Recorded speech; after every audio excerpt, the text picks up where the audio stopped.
that was certainly the patient crowd last night as the Pirates outlasted the rain and the Brewers by the score of 4-0. The Pirates would like to have some of the same fortune this evening. They may be dodging a few raindrops, but more importantly, they want to take care of business against the Brew Crew. Pirates Brewers straight ahead right here on Root Sports.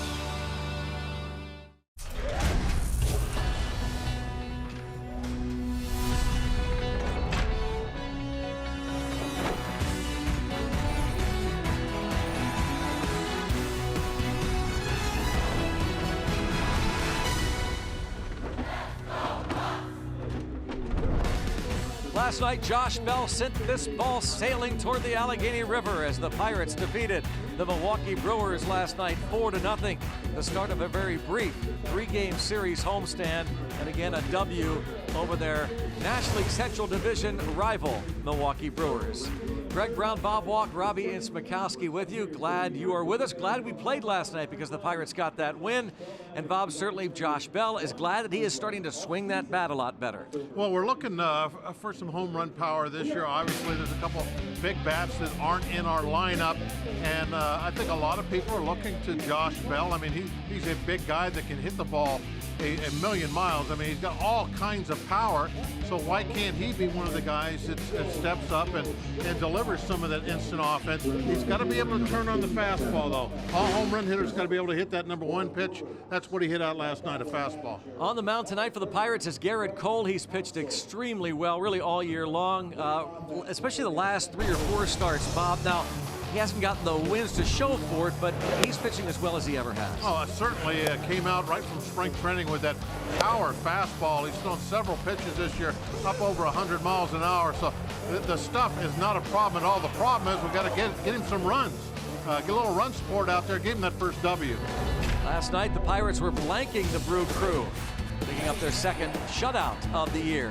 Garrett Cole toes the rubber against Matt Garza. It's the Bucks and the Brewers coming up next.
A wet, cool night. Garrett Cole will be on the hill. The Pirates just announced this stunner. Jamison Tyone has been placed on the 10-day disabled list with a groin injury. Our Allegheny Health Network injury update. So things weren't bad enough for this Pirates club in terms of big-time players out of the lineup. Now they lose one of their top pitchers, Jamison Tyone. Josh Lindblom, a reliever up from AAA. He's actually in the bullpen tonight. So the Pirates announcing this move today, but they had Lindblom in place, and Jamison Tyone is out. Yeah, this is a very difficult one to, to really kind of do something about. As you just mentioned, he is one of the top guys in our rotation, and no matter what you do, you can't really replace that. And already a couple of your big middle of the lineup type hitters are out for who knows how long in Jung Ho's case, and now you lose one of your top 3 starting pitchers. It makes it difficult, but there's nothing you can do about it. You have to keep playing. There's a game tonight to play. There's going to be another one tomorrow. You just have to, if you're a player in that clubhouse, you just have to shrug it off, and somebody goes out there and takes a spot. Hopefully for not very long, though. So there's Lindblom. He is already here, Josh Lindblom. So the question is going to be when this happened. And also, who makes the next start? Well, that's going to be Trevor Williams. The Pirates announced that also, that Williams will make the start on Monday in LA. Jamison Tyone on the disabled list. So that's that news. Now, Gifton Gope and the rest of the Pirates take the field here at PNC Park, and Gope making another start in what has been a storybook few days for him. And Gope will make his 4th start as a major leaguer. And we check out the Milwaukee Brewers starting lineup. It is Jonathan Villar, Eric Thames, and Hernan Perez, 1, 2, 3 in the order. Travis Shaw hits cleanup. Domingo Santana is in right field with Benny Pena behind the plate. Nick Franklin is the switch hitter out in left. Ryan Braun is still out. Keon Broxton, 6-game hitting streak, bats 8th, and then Matt Garza for the Milwaukee Brewers. Take a look at Cole's numbers, and the one that you look at, okay, well, how could that be? Is the 1-3 record? Hopefully, well, you would think that could be 3-1 as well as he has pitched, as far as the strikeouts and opponent batting average. He's been charged with 2 earned runs or less each of his last 4 starts. Computes to a 2.16 ERA. The Honda defense behind him. John Jaso is going to get the start again in right field as Clint Hurdle goes back and forth between Jaso and Jose Osuna. Andrew McCutchen in center, Gregory Polanco in left. It's Josh Harrison and Jordy Mercer on the left side, we saw in Gope. Josh Bell at first, Francisco Cervelli catches Garrett Cole. Game 2 of the season series with the Brewers. Pirates are now 13-16 on the year. That shutout win last night.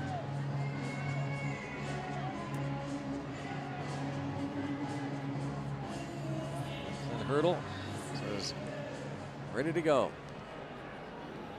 Jonathan Villar was 1 for 4 last night. Switch hitter. Will bat left-handed against Garrett Cole.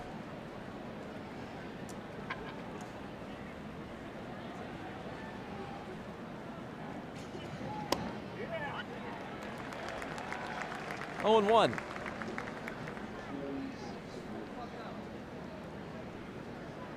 This game starts off with a strike, 46 degrees on May the 6th.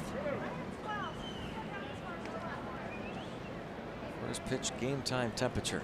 1 ball, 1 strike on Villar. 4 homers, 16 RBIs. A stolen base threat. Turned 26 years old on Tuesday.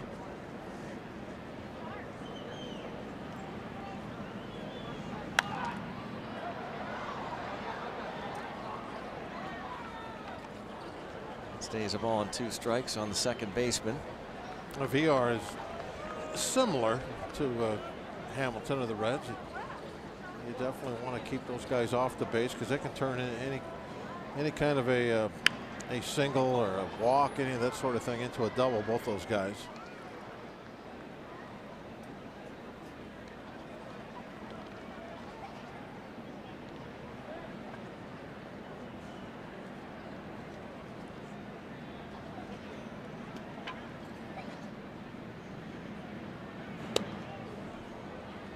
Two and two.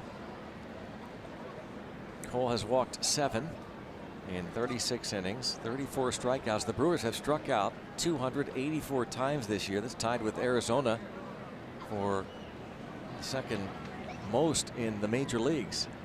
And Jonathan Villar has struck out 42 times. Only Trevor Story of the Rockies has fanned more often than has Villar. That combination you would think would favor Cole. Odd to see a leadoff guy that strikes out that much. Prototypical leadoff hitter is contact, slap hitter, cuts down on strikeouts.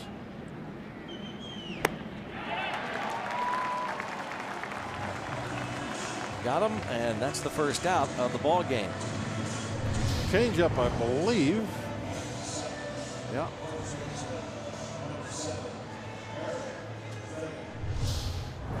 Behind home plate, Brian Knight calling the balls and strikes. Lance Barrett is at first. Stu Shorewater at second. There's the crew chief at third base, Jim Reynolds. And the first pitch strike on Eric Thames. It was the big story in baseball the first month of the season.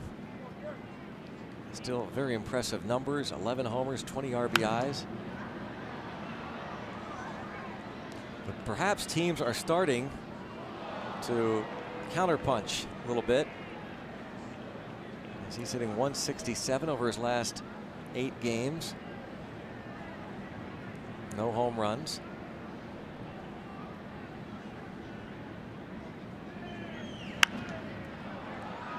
And out in front, 0-2 at 98 there. Thames last night, 2 fly ball outs, his first 2 times up against Chad Kuhl. Then there was the 2-hour 27-minute rain delay. He struck out looking against lefty Wade LeBlanc, swinging against lefty Felipe Rivero.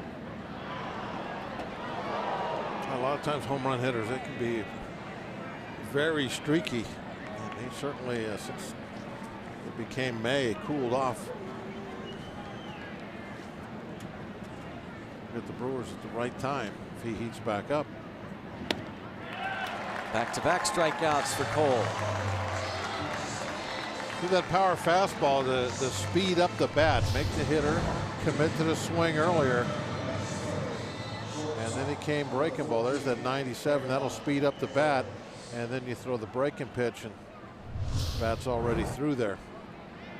Destroy the hitter's timing. That's, I guess, the simplest way to say what pitching is all about. Fastball for a strike to Hernan Perez. 1 for 4 in last night's game. Started in left field.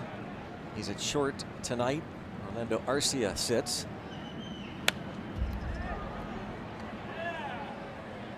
Does Cole follow the same pattern? Couple of fastballs. Out in front, 0-2. Ray Series bundled up, standing next to Tom Prince, the Pirates bench coach. Nice pickup on the backhand. A short hop. Josh Harrison throws out Hernan Perez. Brewers go down in order. Now the Pirates come to bat.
2-3. Top of the first inning. Pirates coming to bat now. The bottom half of inning number 1. RAV4 starting lineup. Josh Harrison. Followed by Josh Bell. 1-2 in the order. Bell last night, his 5th multi-hit game of the season. Andrew McCutchen bats 3rd. Then it's Gregory Polanco who had a couple of hits last night. Francisco Cervelli and John Jaso are next. Bottom 3rd of the order. It's Jordy Mercer, Gifton Gope, and Garrett Cole.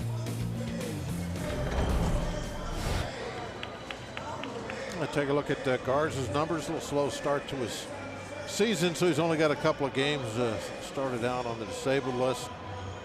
Veteran right-hander, didn't quite throw as hard as he used to, but still better than average stuff. And on any given night, can shut you down.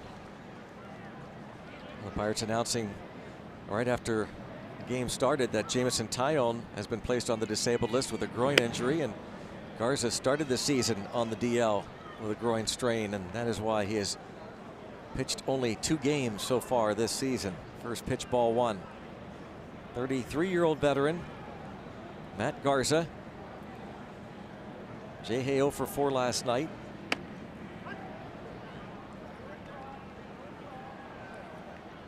Still batting .293.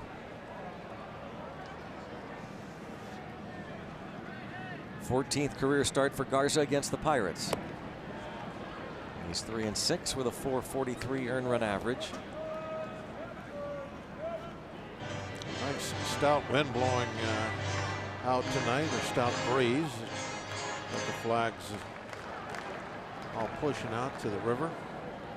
Maybe these Pirates can lift something up there like that one. That's going to be foul.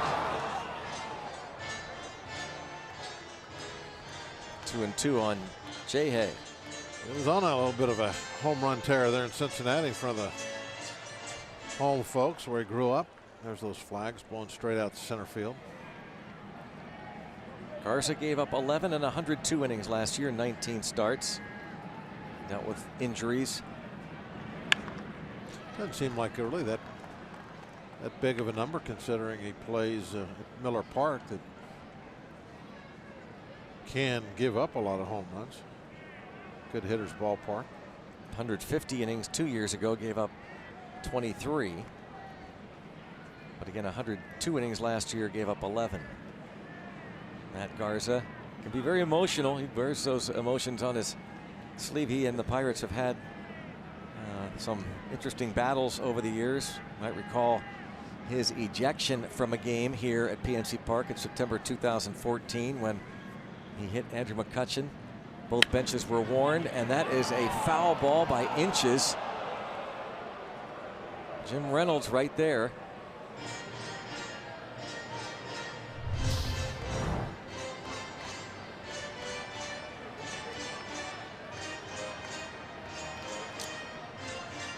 Close one.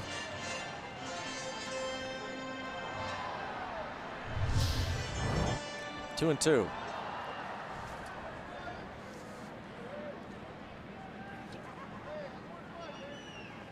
Harrison a 167 average versus Garza in his career. 3 out of 18.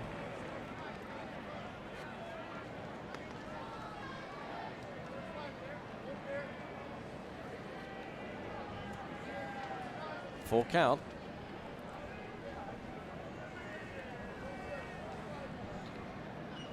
Garza has walked 3, struck out 11 in just under 11 innings.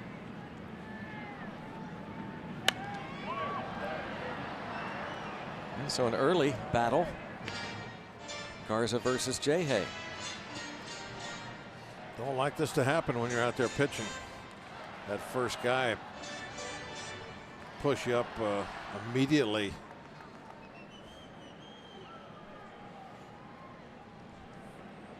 Well, we got 8 pitches so far. Might be able to get him into the double digits. Yes, he will. Another foul ball.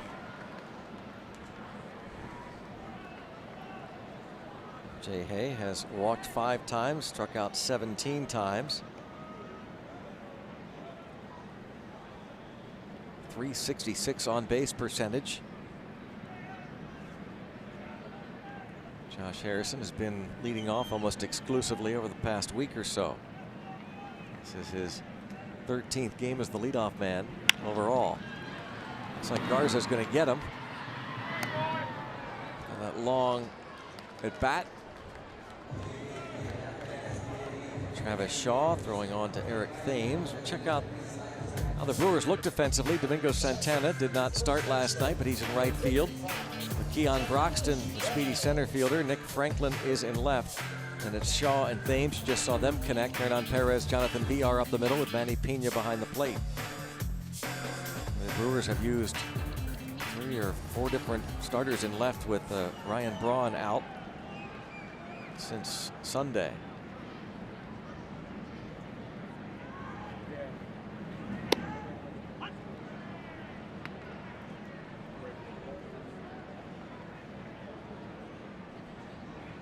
Season numbers there for Bell. Last 9 games hitting .333 with 3 homers.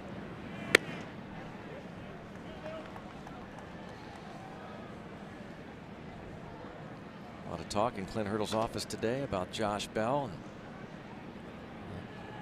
Switch hitting power.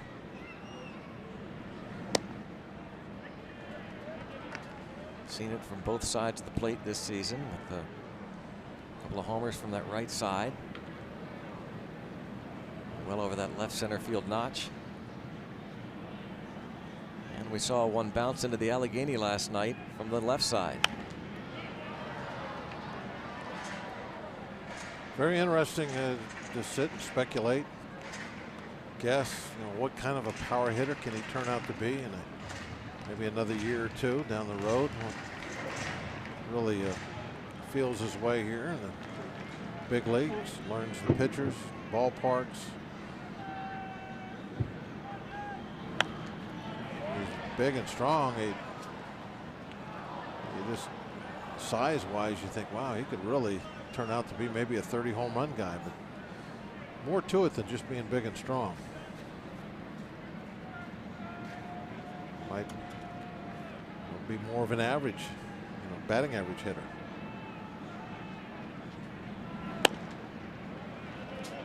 One thing we saw from him last year in his brief stint in the big leagues was that really good eye.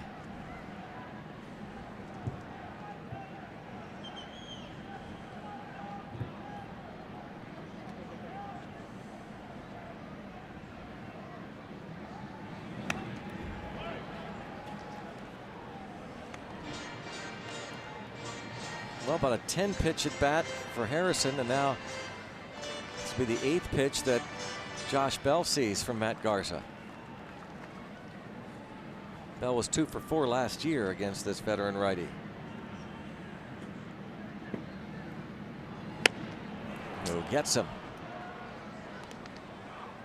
Got him with a breaking pitch too.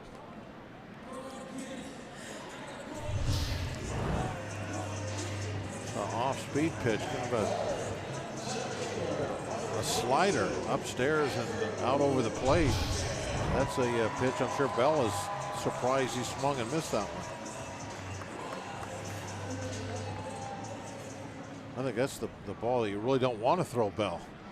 The off-speed pitch up out over the plate, that's one he really can hurt you with.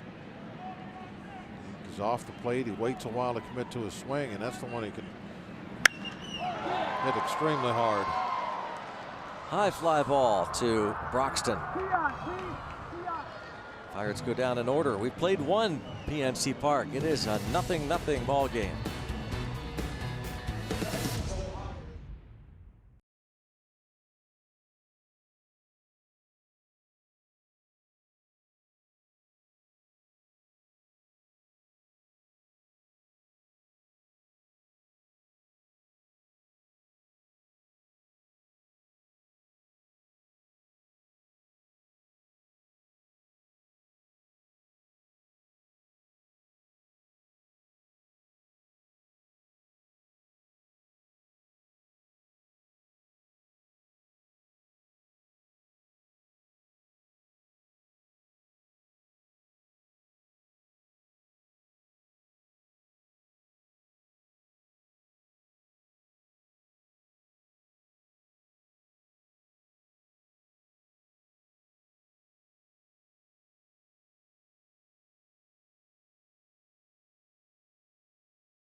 Allegheny Health Network, the largest health system rated #1 in the region for all the things that matter most. And by Kenny Ross Subaru, total confidence pricing.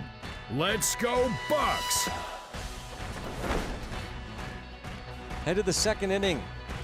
The Renegades of the Rotunda are here, braving the cold, windy conditions. And now Travis Shaw, first pitch. Oh, how about that little play by Josh Bell for the first out. You really like that if you're Cole. You get the 1 pitch, 1 out, and nice little pickup up there. Things like this can easily go over the bag and get down the line. Nicely played by Bell.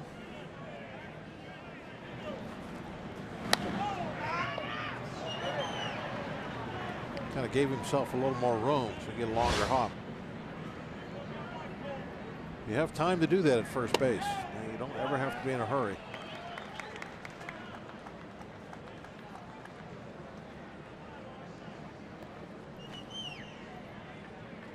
Santana did not start last night. Did have a couple of plate appearances. Doubled and walked later in the ball game.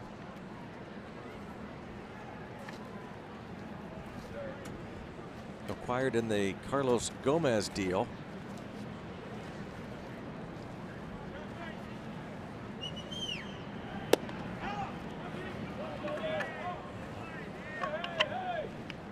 Expecting that pitch to be called a strike. Cervelli a little surprised by the non-strike call there from Brian Knight.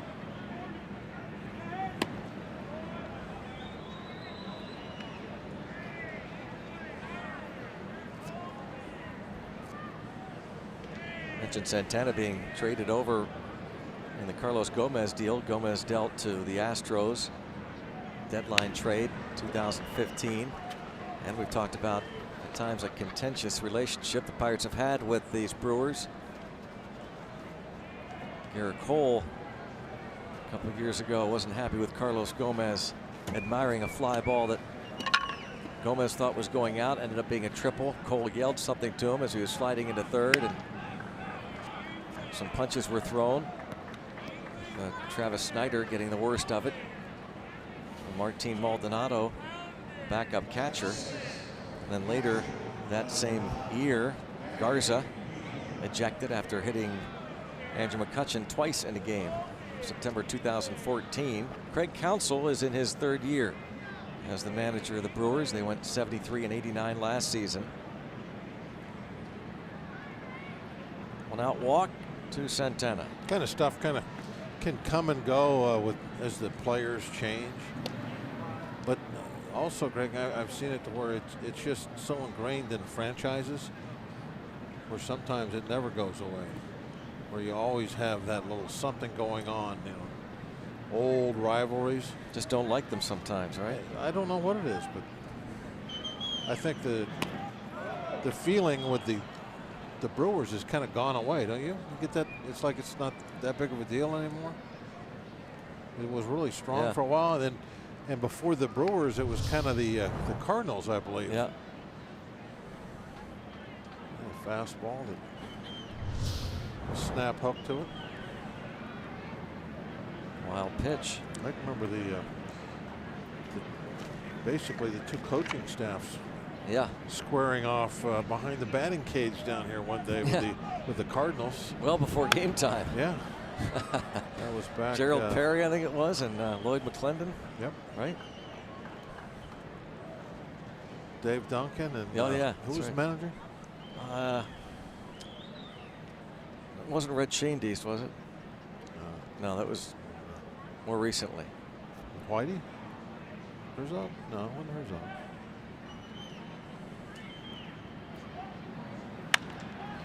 Right to second, and Gope on the play. Santana to third.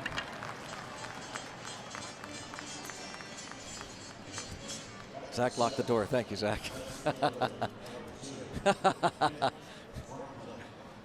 Oh, it's all good, as they say.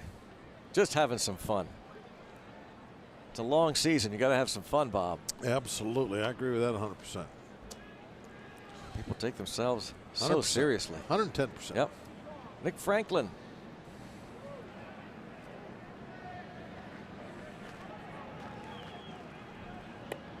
Takes ball one.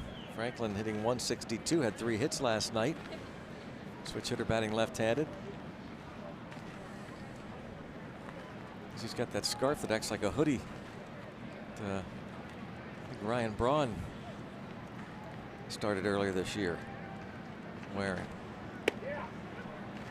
1 ball, 1 strike on Franklin.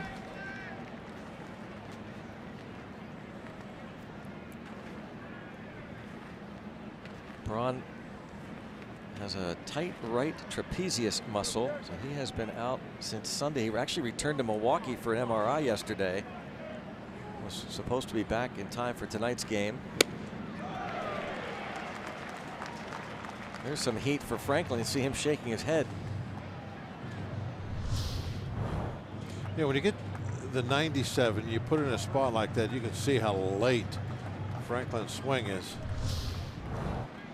I mean, that was really late there. A great shot.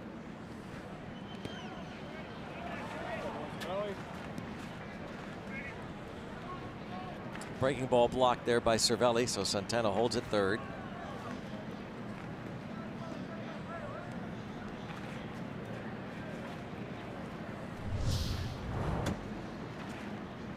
Curveball on third, got it just too far out there, bounced in front of home plate. If he would have bounced that just behind home plate, in between Cervelli and the plate, he might have got a check swing.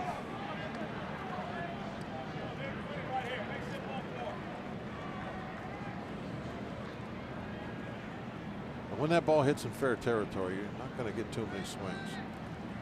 Every now and then, somebody's already made their mind up no matter what they're swinging. You might get them to chase it, but that's rare. Out of looking. Nice little backdoor slider. That was pretty.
Will join the Bucks as they hunt down sporting clays for charity. Plus, the oddity that was the 1984 Pirates, who made a mark never before recorded in Major League history. All that and more in Inside Pirates Baseball debuts tonight after Pirates postgame presented by Allegheny Health Network. Now Tom Prince talks with Garrett Cole. We've noticed that Princey and Cole talk a lot during Cole starts.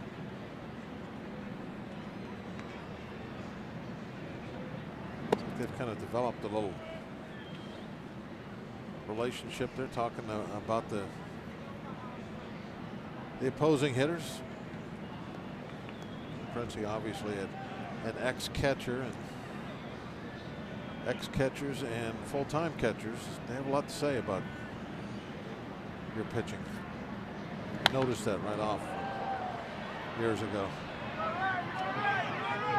Way up there. Oh, the second baseman, VR, makes the catch behind Eric Thames. I don't know if Thames was having fun with VR or didn't realize that ball was going to come back as much as it did. No, I don't think he was having fun. No, apparently not. Well, he was planning on catching that.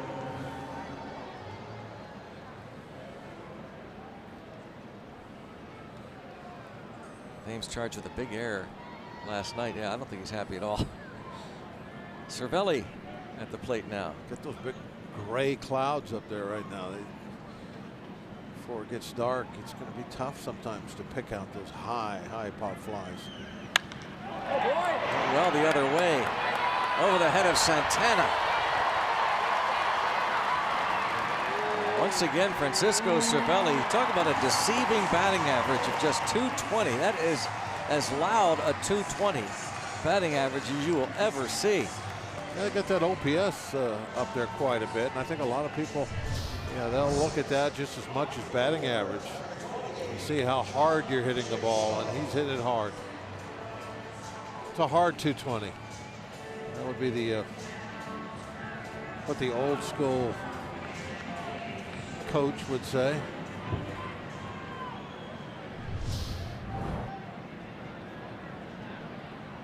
Double for Cervelli, now Jaso.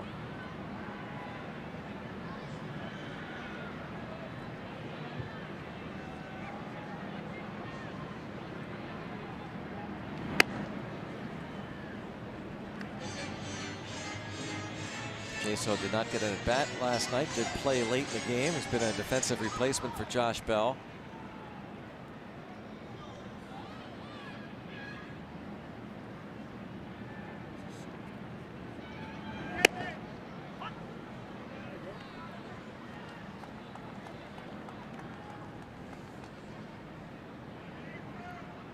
Jaso 1 for 9 in previous matchups against Garza.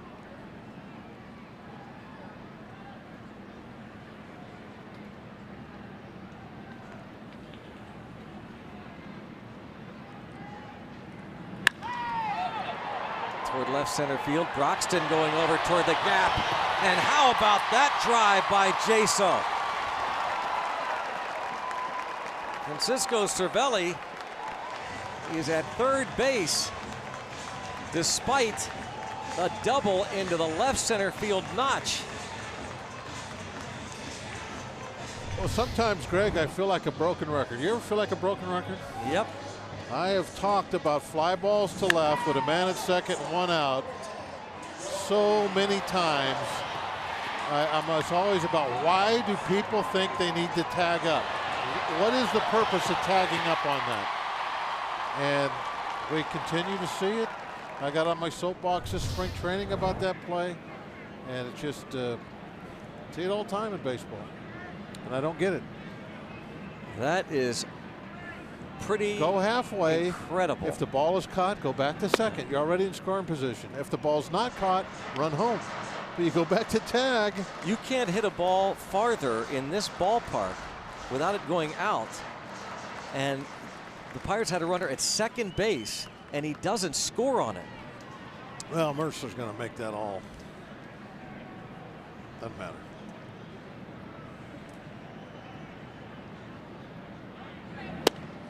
In spring training, when that happened, there was runners at first and second. Right.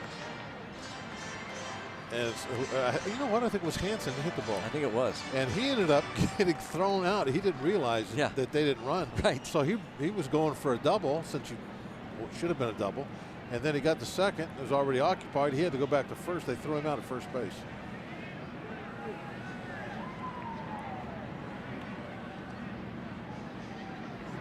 I mean, I know there are. You've talked about this a lot, as has John, as has Steve, that there are certainties in baseball, the things that are must-dos. I mean, you have to score on that ball. Well, I mean, it's incredible. yeah, you're preaching to the choir now. Line drive, and oh, brother, look at this mishap. Jaso thought there were 2 outs, and the Pirates. That was one of the worst base running innings they've had in a while. Wow.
At that display. First, Cervelli doesn't score on the Jaso double, and now Jaso apparently thinks that there are 2 outs. Jordy Mercer, what happened there?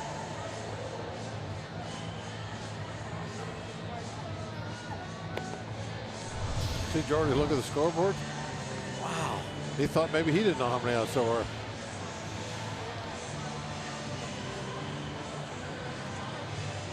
Jordy knew. Inning over.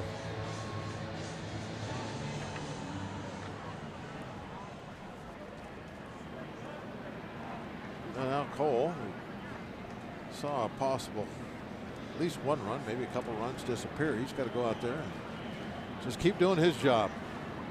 Worry about what you can't control.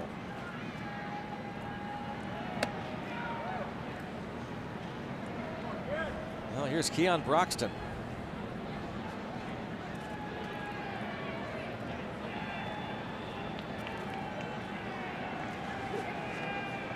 Broxton 1 for 4 last night.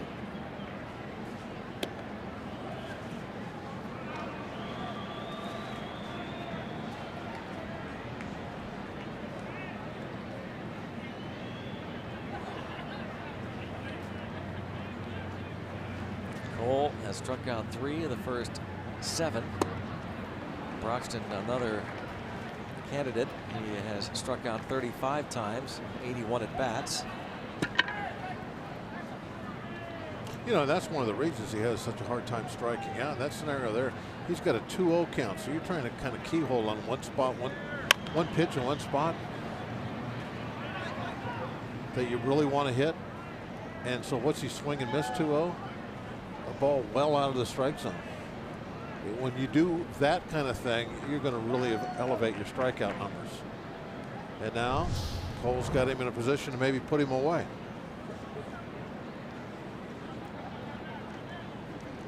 I don't know. Did I hit him? Cole didn't think so, and Broxton didn't think so. And then as Cole went to field the ball, the home plate umpire Brian Knight then called it foul. 2-2.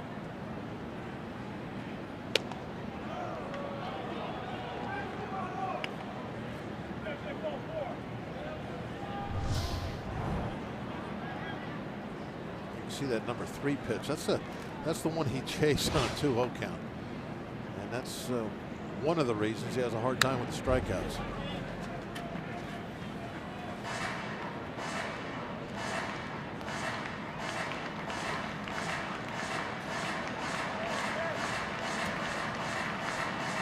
Only the Tampa Bay Rays have struck out more times than the Brewers and Diamondbacks this season.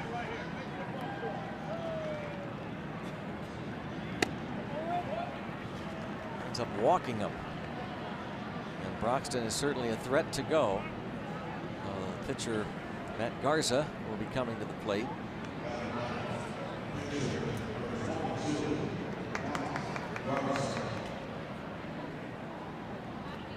And Cedar's going to talk to Garza rather than just assume he knows what he wants, so they're going to talk. Their base coach, veteran pitcher.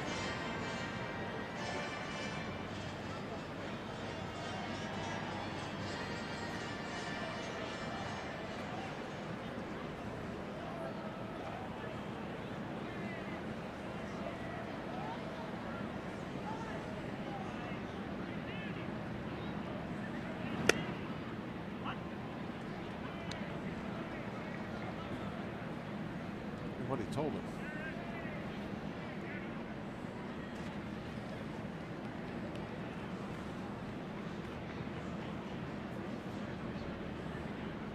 See Garza this season 1 for 4. 3 sacrifice punts last year.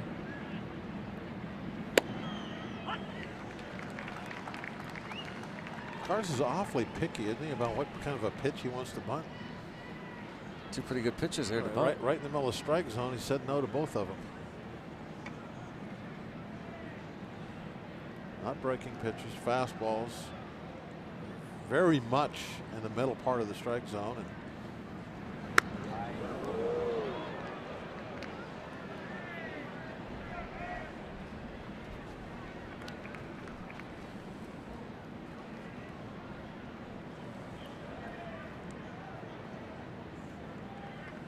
One and 2 on Garza, with Broxton on first and nobody out.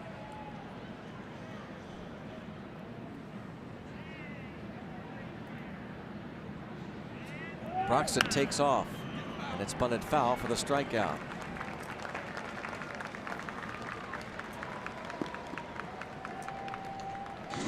That'll bring up Jonathan Villar. Tomorrow is a Kids Day here at PNC Park. Final game of this brief homestand, 1:35 against the Brewers.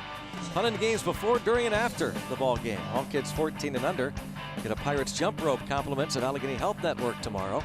Before the game, the fun zone for the whole family out on Federal Street. After the game, kids can run the bases. Go to pirates.com/kidsdays for tickets. And the kids bundled up on a free shirt Saturday. As Jonathan Villar, the leadoff man, struck out to start the game. Broxton has 6 steals and 8 tries. well, he didn't get bunted over, so now he's going to try to do it with his legs. Pirates know that. Do everything they can to minimize his jump. Looks like he has a decent lead over there.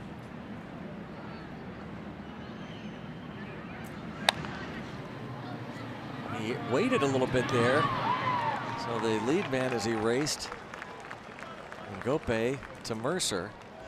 Erases Broxton on the fielder's choice.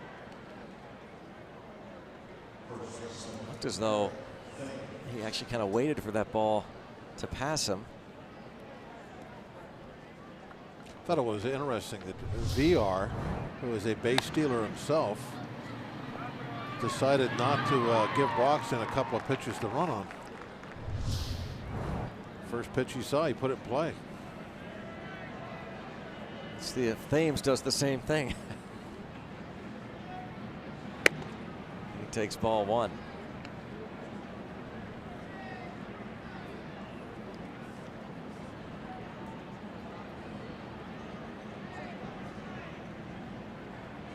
Strikeout victim in the first. 4 punch outs for Cole.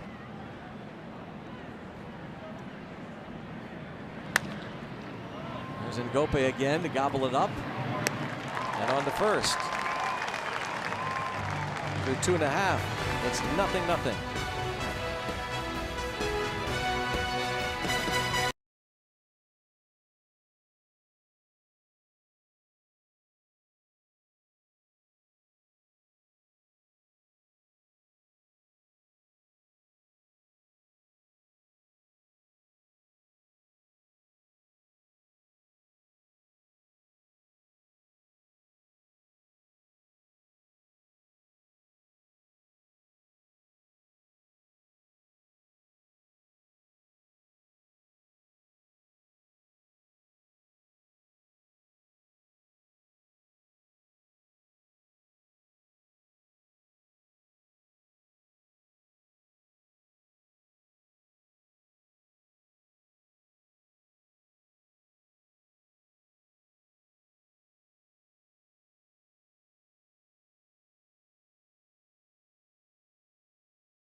To the bottom half of the third inning.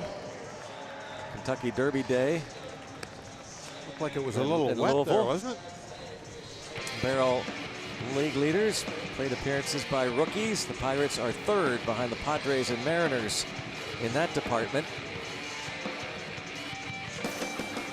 One of the favorites, if not the favorite, always dreaming. Took home the roses. 143rd running of the Kentucky Derby about an hour ago.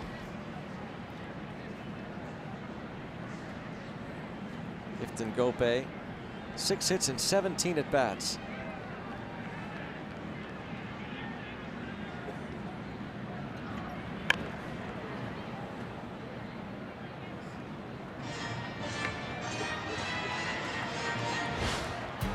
Park University tweet. Our Bucks will do better than our horses did tonight. Well, looks like they didn't bet on always dreaming.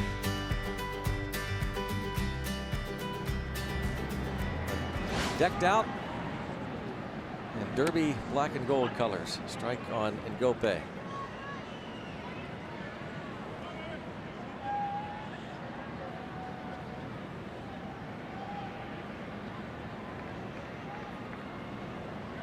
Pretty cool.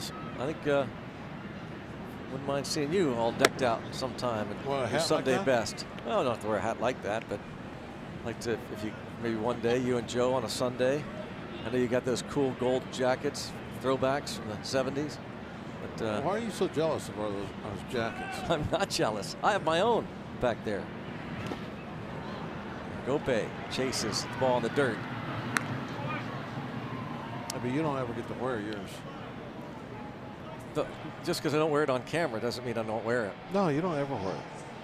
Don't lie. You don't know that. Wear it. I have worn it, and you are not aware of that. It still has all the tags on. Don't ask on Zach. He's got all the tags. We'll get it and show everybody. It's still got all the tags on. I have worn it. In fact, I think I wore it on camera once with either you or Steve. No. All right. No. Don't do it. You just sit over there on the radio on Sundays. My little corner. Your little cocoon. I love it over there. I know. My favorite spot on a Sunday. Never get to wear the jacket.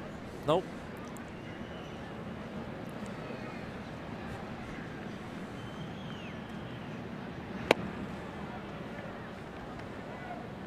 There it is.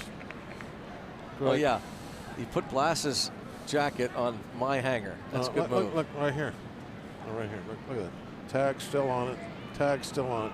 Never been worn. If I was Root Sports, I would charge you for that jacket. They've got that for you, that nice jacket. You never did anything with it.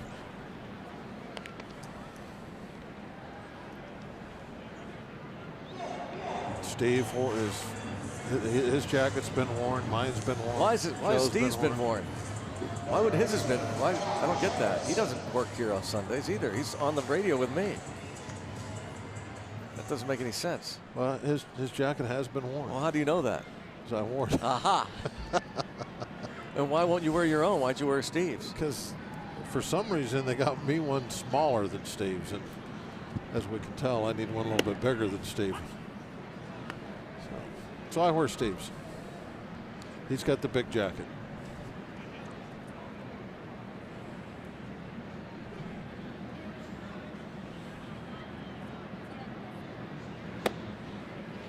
Not so sure I believe you. We may have to get Steve over here tonight and actually have you both model your gold jackets. If it gets a little cooler, I'll be putting it on. Cool night. Need all the jackets you can get.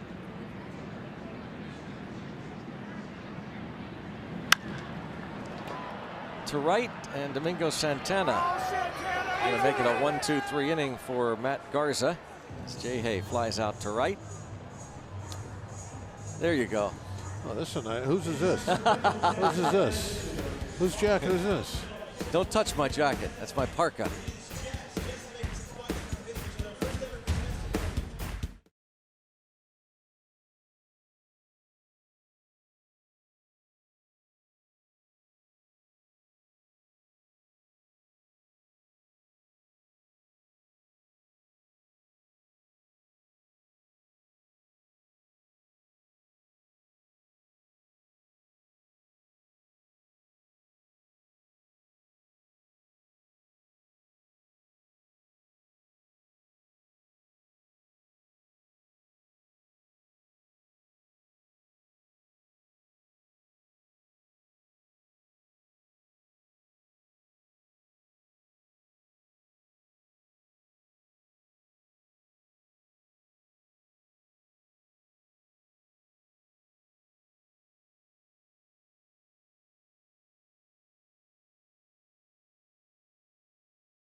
We're anxious to see how that resulted in a 5-0 Yankee first inning lead.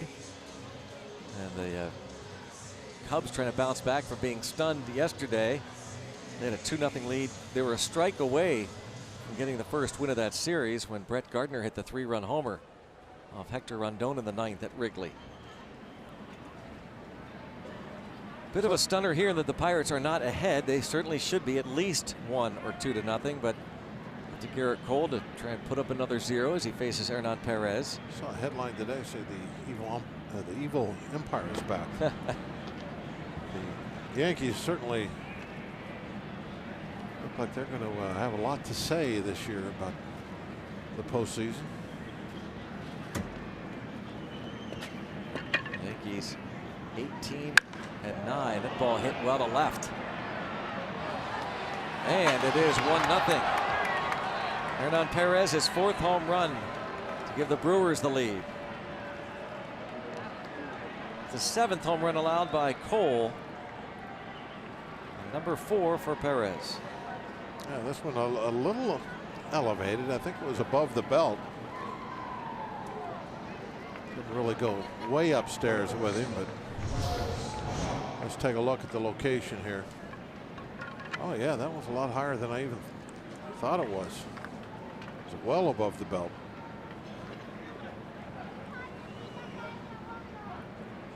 Perez able to get up there to it.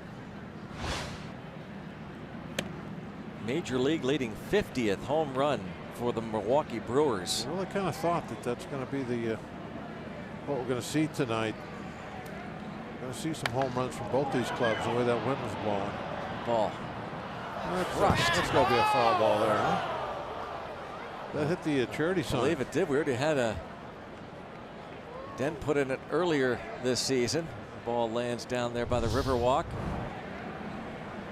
Travis Shaw gives this one an impressive ride. Now lines this to right. Jaso for the out. Back to the studio and Paul.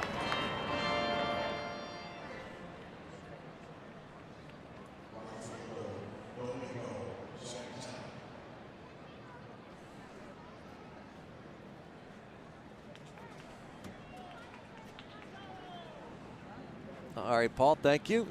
Jordan Montgomery on the mound for the Yankees. And the Cubs have their starter knocked out in the first. It's still early, anything goes at Wrigley.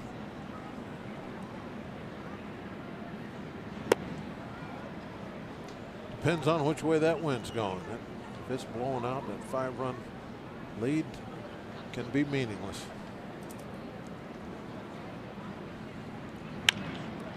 And Santana with a base hit.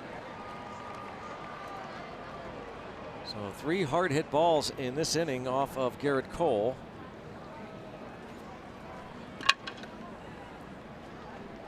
He'll face Manny Pena, the catcher.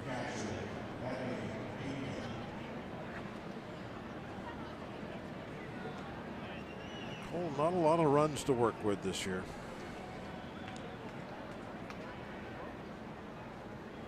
Pirates have scored a total of 4 runs for him over his last 3 starts, an ERA of 189 Only has his previous 3 starts. 1 win. I thought he had no wins. He did have 1 in Chicago.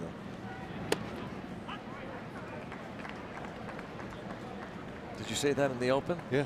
Why did we redo the open? That's what I'm wondering.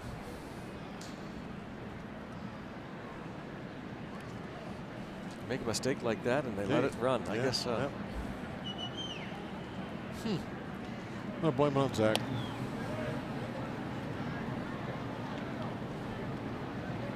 I think it was Zach's fault. Obviously, it's not mine. No, I know that. I know that. I'm just trying to figure if Zach could be blamed. I think he didn't point to the monitor. Yeah. That was the. Yeah. That's what threw you off. He could have pointed to the record, the stats that we were showing, saying that he had 1 win. Because we did redo the original open, since I made the mistake of saying that Josh Bell's home run last night was the 28th different time a Pirate player hit the ball into the river, either in the air or on the bounce. That's just the 28th different player altogether, not just the Pirates, but any Major League player here at PNC Park. It's tough to get the river over on that end. Yeah, I mean, the ball only traveled 400 feet only. But I mean, it's got to have some good bounces. Sure. Like I said on the radio side, it's like one of your drives you are so proud of on the golf course. You outdrive Blass, and 200 yards is because it bounced on the cart path. Well, that was a cart path ball last night, but regardless, it was hit well.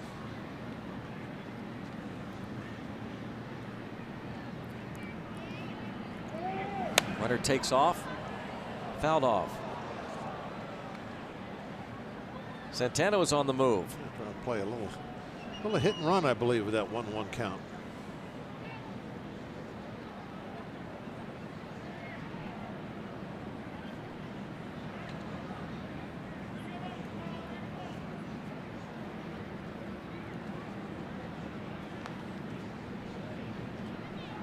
Catcher at the plate, Manny Pena. Start a runner, try to stay out of a double play, maybe open up a hole. Going again. Another foul. Now that would be straight steal. 2 strikes. Big man to be on the move.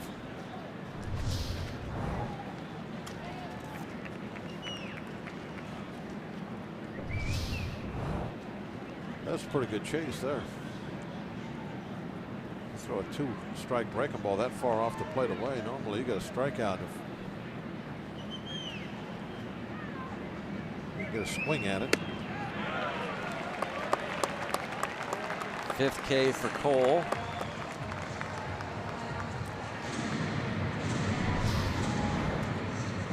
Remember when Cole first came up, you know, throwing so hard, up 100 miles an hour at times, but he really didn't get that many strikeouts for the stuff. He's kind of learned now what he needs to do to get that swing and miss, to put somebody away. You know, he recognized, okay, that guy, I threw a really good breaking ball way off the plate away, and he was able to get a piece of that. If he can do that, well, then if I elevate a fastball, he shouldn't be able to hit it because he's waiting too long. And sure enough, right on by him.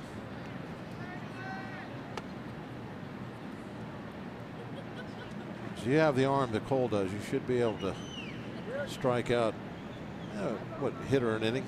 Be probably a good number, average.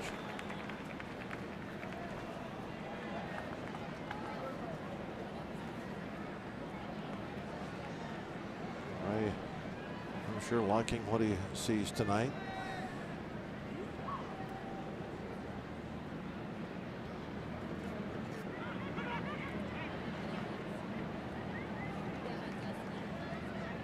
Now, do you think Cole was in the set position for an abnormal amount of time like that?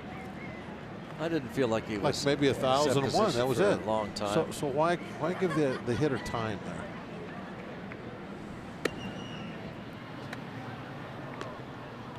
Santana looked as though he was going to run, then shut it down, and Cervelli. He might have saw Cervelli jump out from behind the plate. On the pitch out. I think Cervelli may have come out of there a little early.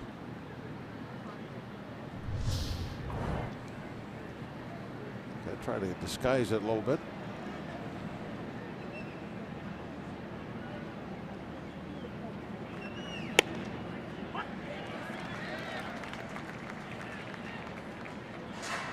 Cole shaking his head.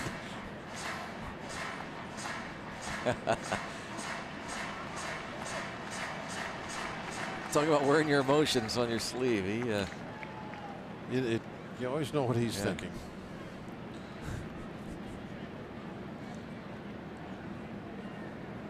Get it up there. And a perfect strike for the caught stealing. Nice toss. It's right on the money. You can't do a better job than that.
1-0 in favor of the Milwaukee Brewers. Francisco Cervelli throwing out Domingo Santana. Perfect strike to Jordy Mercer.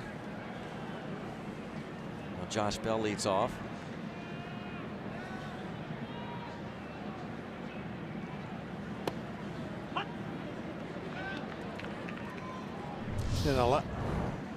There's that throw out.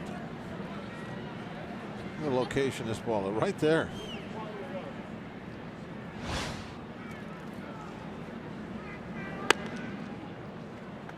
Okay, now here it is again.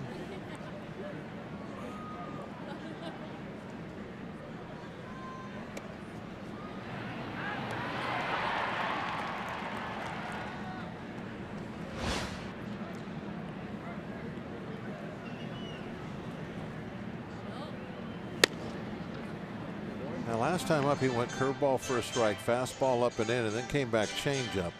I was curious. He started off the first two pitches exactly the same, but then they put a little wiggle into it there. They doubled up inside twice in a row with the fastball. Well, hit toward left center field. Broxton racing over, and again not able to catch up to it, and it bounces over the wall for a book rule double. Very similar to the double that Jaso hit in the second inning under that gap. Now that's a little deal right there. I think where Bell went to school this time.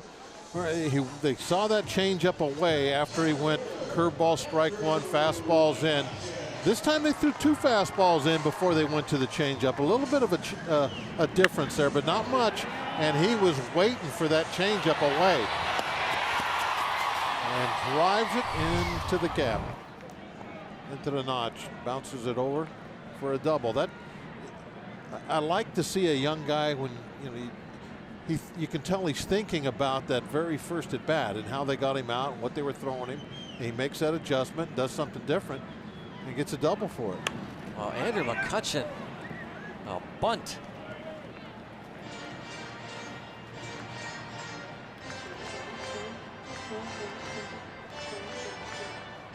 A bunt for a hit here, but this is something you never see from Andrew McCutchen.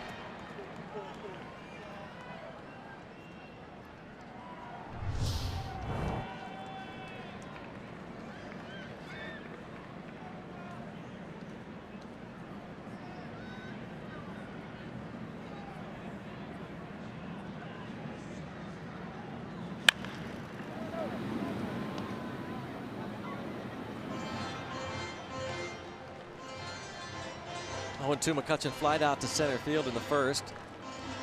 Just a couple of hits for him in his last 14 at bats.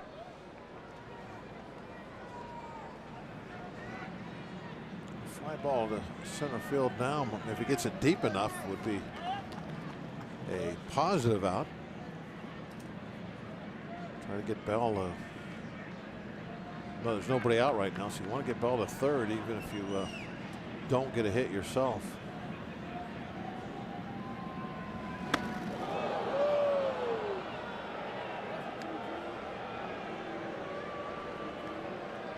This looks worse than it is. That's, if you drop that ball straight down, it's only a couple inches at most off the plate inside. But anytime you see the hitter kind of bend back out of the way, especially when it's Kutch, and fans aren't going to be too happy with that pitch.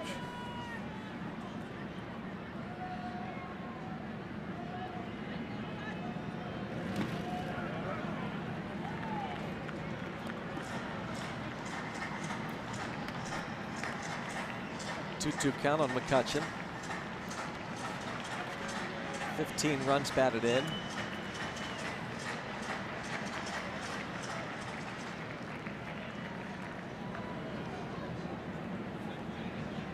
Love to see McCutchen really take off soon. On a tear.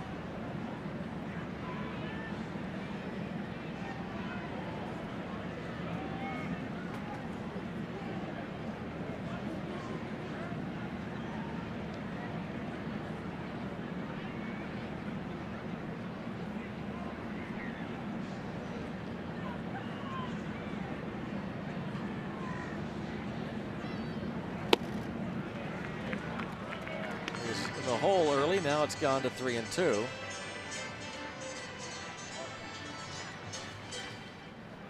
This time last year, McCutchen was hitting .230 with a dozen RBIs. He has 15 runs batted in currently. That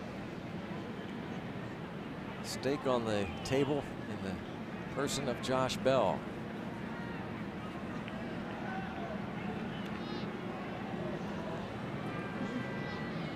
Garza looking to keep him close. Not a real deceptive inside move there. Just kind of wanted to step off and go back through the signs again. And a fly ball. I don't think this is going to be nearly deep enough unless they mess it up. Then they do. They mess it up. Josh Bell takes advantage of that.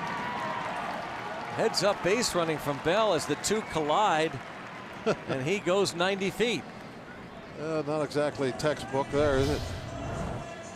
Said that not going to be able to move him over unless they mess it up, and sure enough.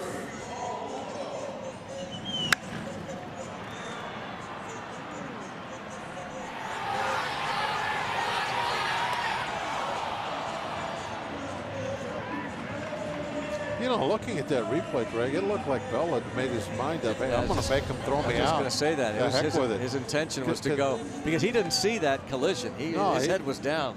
Well, he could see them coming together, maybe thinking, okay, it'll take them at least a half a second to untangle because they're going to be standing right next to each other. Well, that's great awareness if that was his thinking. That's a smart play. Yeah. Now a chance to tie it up for Polanco.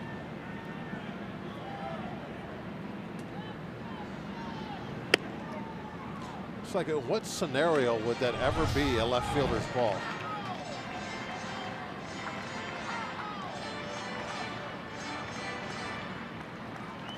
Did anybody's lips ever move in this? No.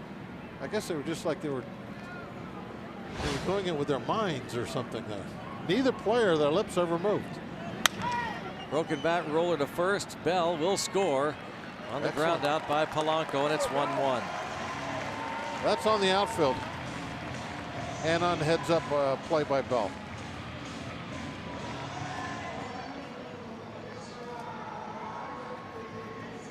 And they just cost their team a run.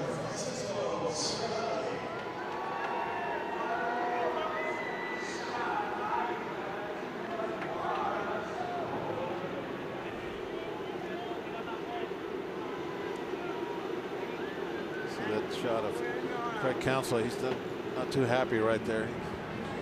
He knows that a routine fly ball got messed up, and now he's in a 1-1 game.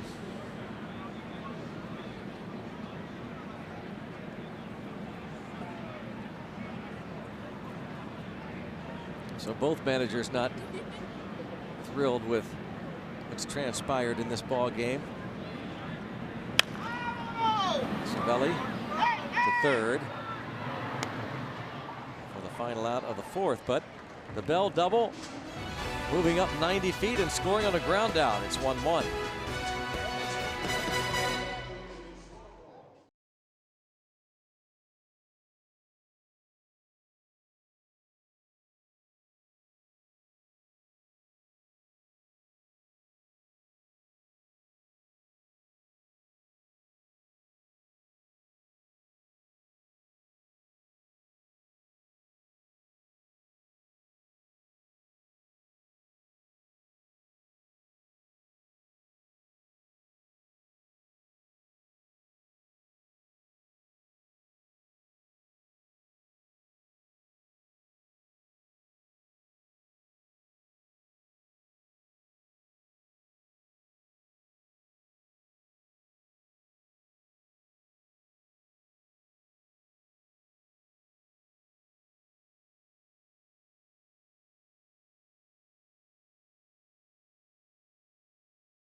PNC Park. I'm Robbie Mikowski. Well, the Pirates have gotten some pretty good news lately out of Bradenton, Florida. And I'm not talking about the spring training facility. I'm talking about a pitcher for the Bradenton Marauders, the reigning minor league pitcher of the year. That's Mitch Keller. Look at what he's done the last 2 starts, 14 shutout innings, and he's rung up 18 punch-outs to go with 1 walk. Playing for the Marauders this year, the ERA really good, under 3 in 6 starts. Now, Pirates farm director Larry Broadway said that Keller's fastball command is getting sharper overall and has been able to work it around the zone to keep his hitters honest. Keller was drafted by the Pirates in the 2nd round in 2014 out of high school. He's from Cedar Rapids, Iowa, Greg and Bob. When you look at Mitch Keller, the Pirates have been really, really good at drafting and developing these pitchers. And when you look at Mitch Keller, he was dominant last season in low A for the West Virginia Power. And this year, he's carrying it right up to high A, and hopefully it keeps going for him. Keep an eye on that, because Pirates very high on Mitch Keller. Thanks, Robbie. As Garrett Cole worked through the raindrops. New ball game, 1-1. You know, you're looking at Keller's stats there, Greg. I don't know if you noticed or not, but the first thing is like, how good could he be? He's already walked the guy. First pitch swinging to left, Polanco. Nick Franklin has a quick out.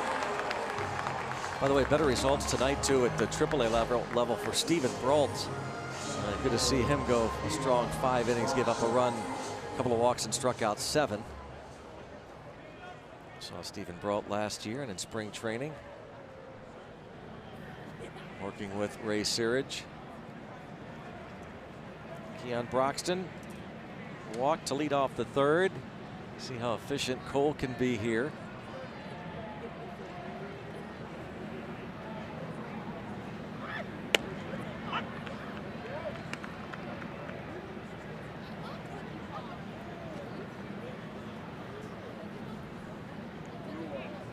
Keon Broxton traded before last year to the Brewers for Jason Rogers.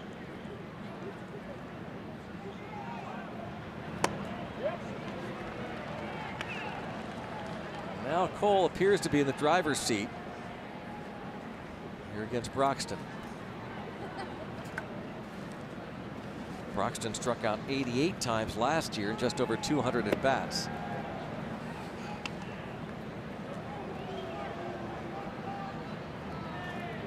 Right now, the Brewers hitting a lot of home runs. We said 50 to lead the majors, but also a bunch of swings and misses.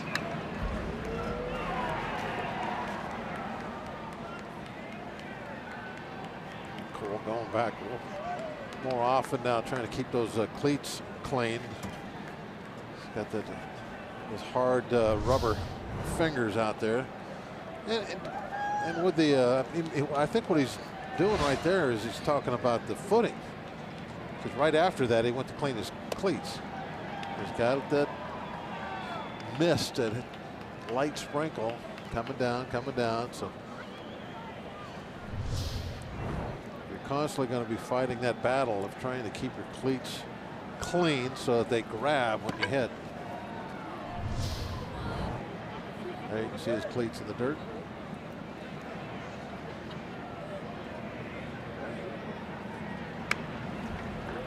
What happens a lot too is you get off into the grass, and of course the grass is soaking wet on an evening like this. You got that drizzle, and then even if you walk now on the dirt that, you know, they put out the fresh stuff, well, the bottom of your shoes are so wet it just starts caking up.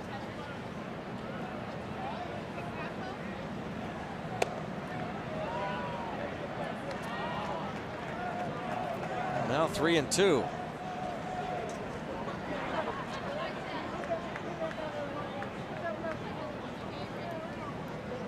Broxton not a guy that walks a lot either, by the way.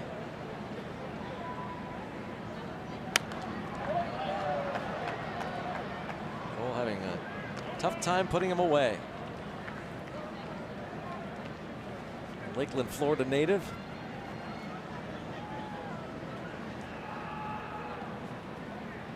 There we go.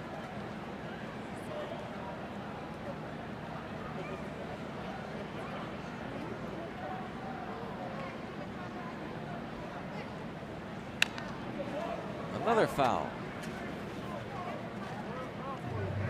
Maybe at least a 10-pitch at bat for Broxton.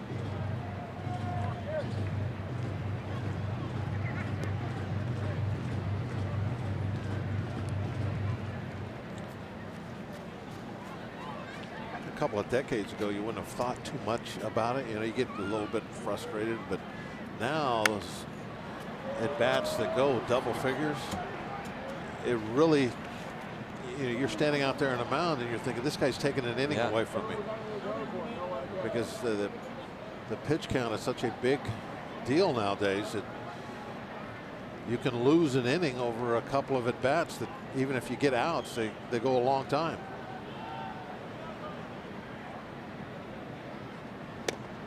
Finally, 12 pitches to get that one out.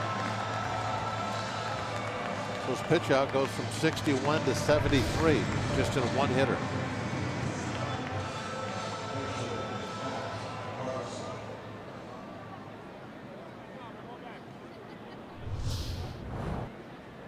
Six Ks for Cole.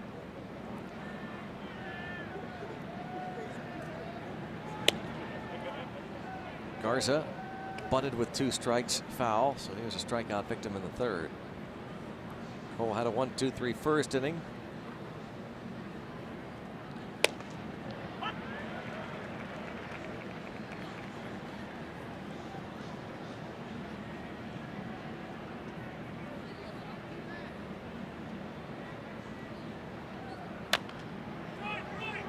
Fair ball. Well, that looked like it was laying in fair territory, didn't it? Look at Cervelli staring at it.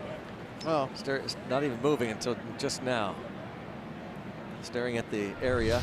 it must have gone off to the side a little bit. The hit's right there. In fact, the first bounce is right on the plate. It wasn't moving. There it is. It bounces right on top of the plate.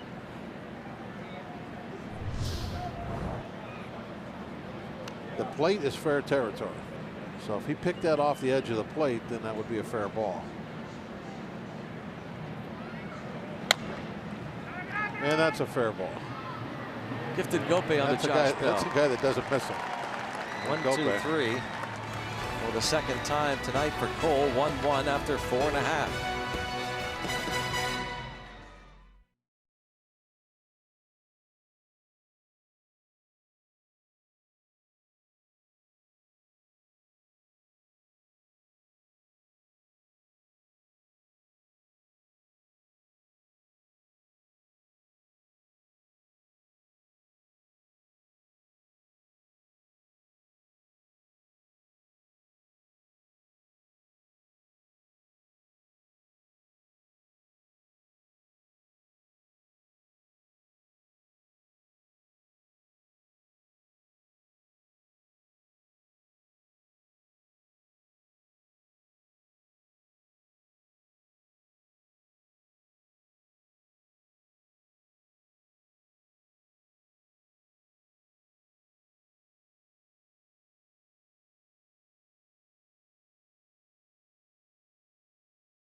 On Root Sports is brought to you by the Chevy Malibu and your Western PA Chevy dealers, and by Day Automotive.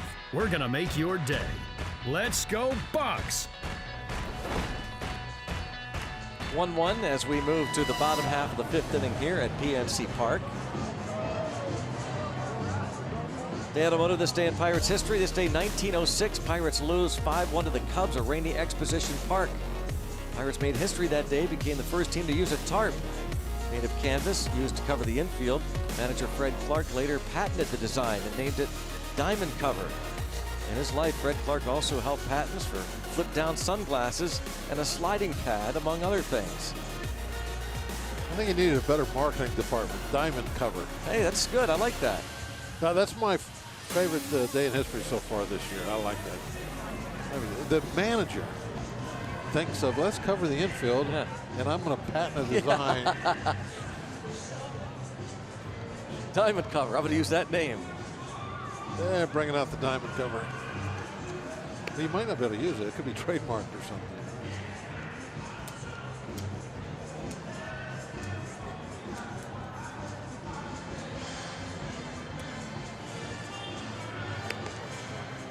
How about that donut on the, remember the old original donuts actually shaped like a donut or a bagel? Yeah. I think somebody came up with the sleeve. I don't know, yeah. I like the donut better, didn't you? Yeah, I think this might come off the bat easier. I think that could be. The actual donuts, remember they used to get hooked on there, they wouldn't come off? Yeah. See guys over there trying to beat the donut, trying to get it to come off the bat. So say the diamond sleeve or something. Patented by Fred Clark. Yeah, Fred Clark. Clark Cover. John Jaso doubled into the left center field gap in the second.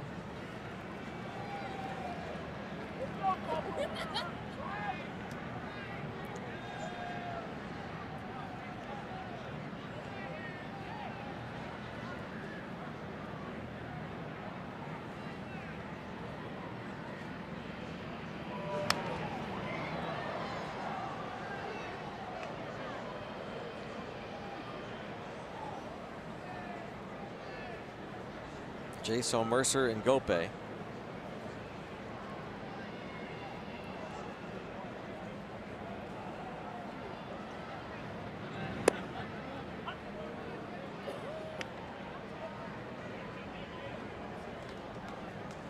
far, a pretty good start here for Garza. His third start since coming off the disabled list. This former first-round pick of the Twins out of Fresno State back in 2005. 21-30 as a member of the Milwaukee Brewers. Brewers made a big splash in January of 2014 when they signed Garza to a 4-year, $50 million deal. There's also a vesting option for a 5th year at $13 million based on the workload of the first 4. Ball popped up on the right side. He's showing a pretty good fastball command tonight. He does not throw as hard as he used to, obviously. That 92-mile-an-hour fastball right there, good enough to jam Jaso and get the pop-up because of the location. Fastball command. Sets it up. He's got the curveball he's been dropping in for strikes. He throws that little changeup fading away from the lefties. Does a good job of using the tools he has to make them most effective tonight. Last start against the Braves went 6 2/3, gave up 3 runs, no walks, struck out 7 Braves. He threw a no-hitter with the Rays one time. Yeah. Line to center, Broxton over. A nice running catch. Jordy Mercer has stung the ball twice. Lined out to left in the second and here to center. And Broxton showing how quickly he can cover ground. He's over in right center. This ball lined into the other gap, heading toward the bullpens. Long legs, a little little bit there with the lunge. And Garza likes what he sees. Fast outfielders. They can make up for some mistakes. Smiles from Broxton and a smile from Garza. This is the glad Garza. Sometimes you see the grumpy Garza, but this is the happy Garza. He has pitched well so far tonight.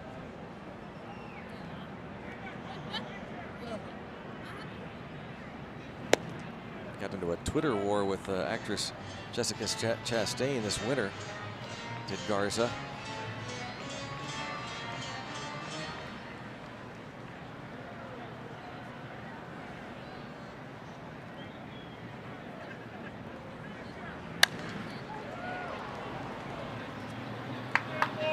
1-2-3 for Garza. Twitter war here with Garrett Cole.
Break. Some news and notes in Major League Baseball. Catcher for the Royals, Salvador Perez, left today's game after his hit by a foul tip.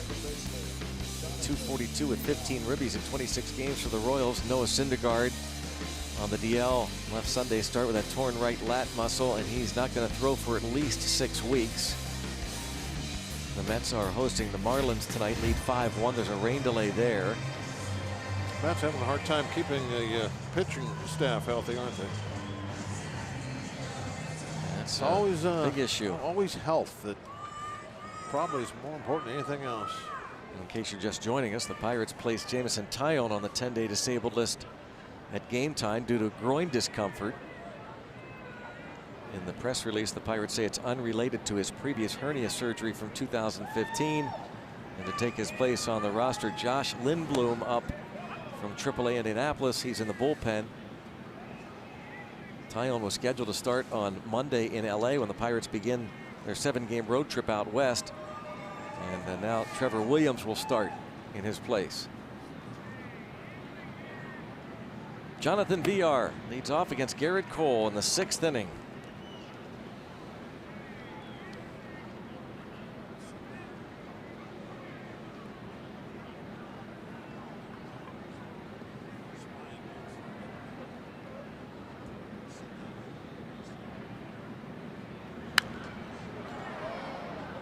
Villar has struck out and bounced into a force play.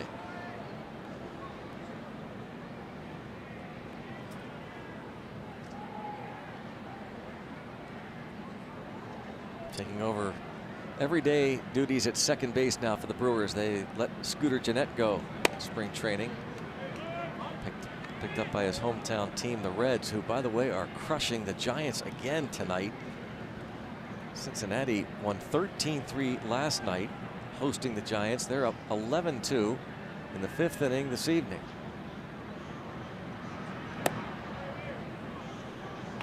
Well, as we have seen firsthand, they put together a pretty good hitting team, and in their home ballpark, tough to keep off the scoreboard.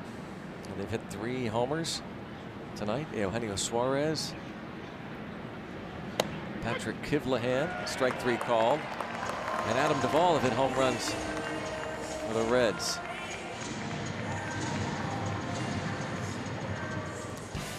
You'll never go hungry in the all-you-can-eat seats at PNC Park, presented by Sugardale. Enjoy unlimited hot dogs, nachos, burgers, soda, ice cream, and more. Tickets start as low as $45. Get your tickets at pirates.com/all-you-can-eat.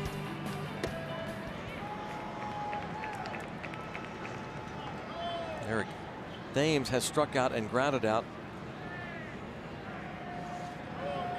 This series started with Jordan Zimmerman and Thames atop the home run list in the National League.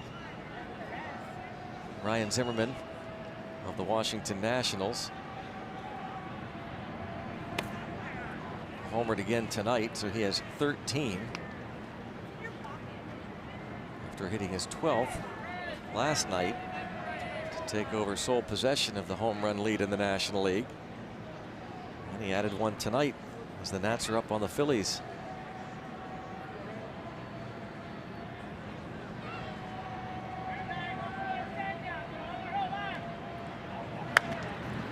There's Josh Bell. 2 down.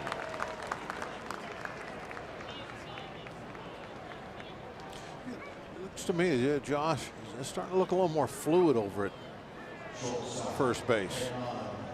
Every now and then you still see a little kind of an uncomfortable looking stretch or something where maybe he's not quite sure of himself, but there have been a couple of ground balls tonight where he has looked very much at home fielding.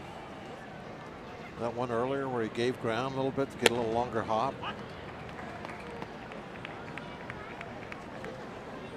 Just learning that first base position over the last couple of years. Putting a lot of work into it.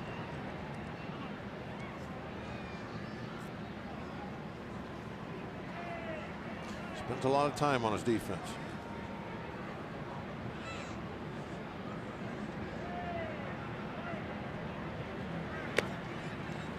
Hernan Perez hit the home run top of the 4th inning that gave the Brewers a 1-0 lead. Pirates tied it off Matt Garza in the bottom of the 4th.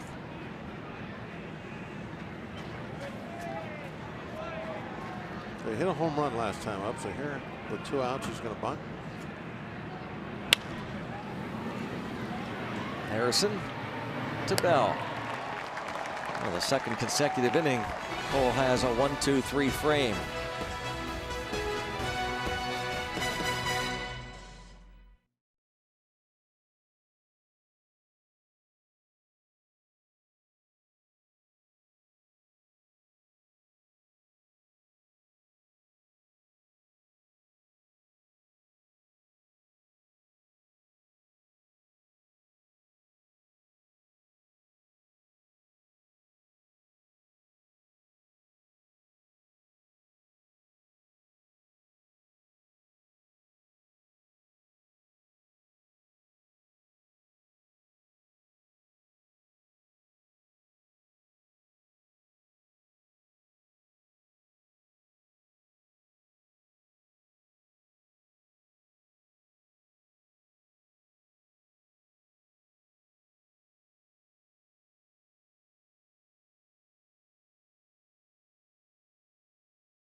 Great shots for our Allegheny Health Network Super Mode to the sounds of Sum 41, coming to Stage AE in 3 days.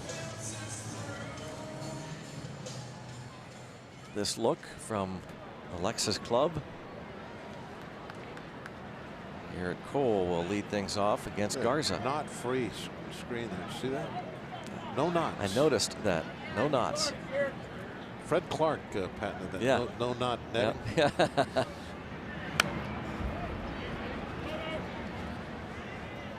Called it diamond netting. Took a few years for his dream to become a reality, and it has. But it is very nice for the fans to sit back there and makes that netting very transparent. Garrett Cole's going to start the inning off with a base hit to right. Going to take a hand in the offense himself. His second hit and 11 at bats.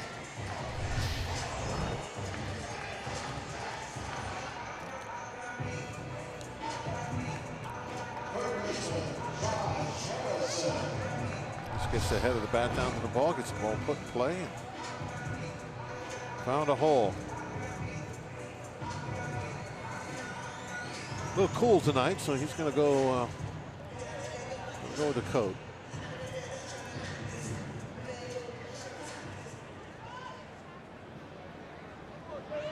California kid. Gonna wear the coat.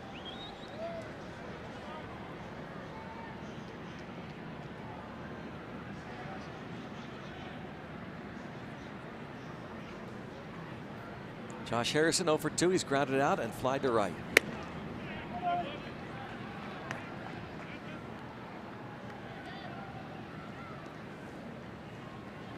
Pirates picked up 2 hits in the second, but bad base running. Did not score a run.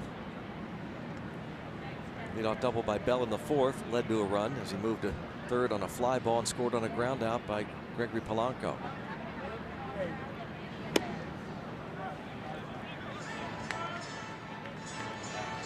Two 2-0 now on Harrison.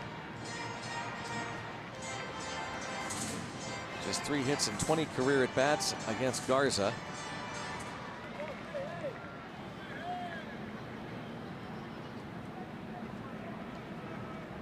Garza had a couple of real good years with the Cubs.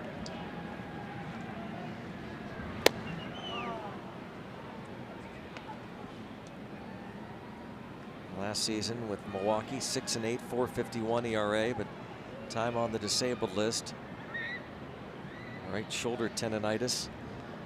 On the 60-day for a while. Yep.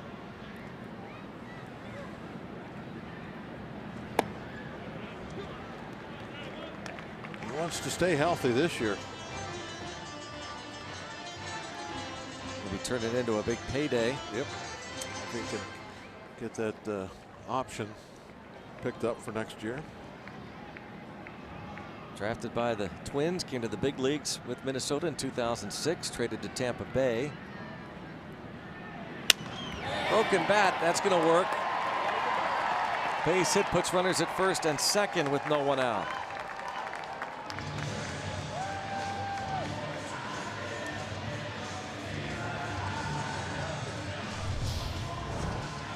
Here it is. They want fastball in. It's in there, and they made the pitch, broke the bat, but gave up the base hit. Doesn't make any difference. Thanks about the game of baseball. You do everything right. Still don't get the results you wanted, but Jay did.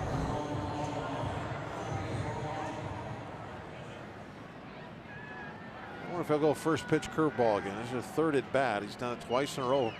Got ahead of Bell with a curveball for a strike.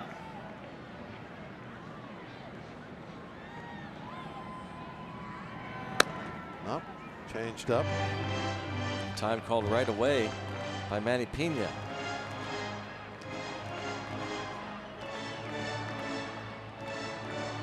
I was wondering if Bell might have been, sitting on that pitch that time, saying, okay, I'm going to look away. If they try to throw that backdoor curveball and get it elevated, I'm going to jump all over it. Well, they've done it to me twice to get ahead. But that time, one fastball upstairs. Derek Johnson, the pitching coach out there. He's got that warm-up jacket on. The heavy coat. It's cold out there, Greg. Yep. Buckle up. Chilly. I'm about to go back there and put Steve's big gold coat on. Josh Bell now with 2 on, nobody out. Tie game.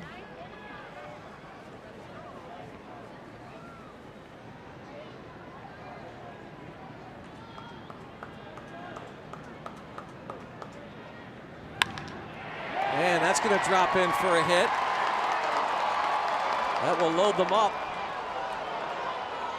The ball skips off the glove. There's nobody out. Pitcher running. Got to be conservative there. So immediately put the stop sign up for Cole.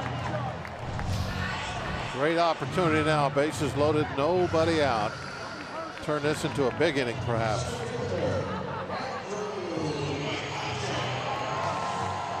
Cole, good job staying down on that ball and driving a low pitch in the air to the outfield.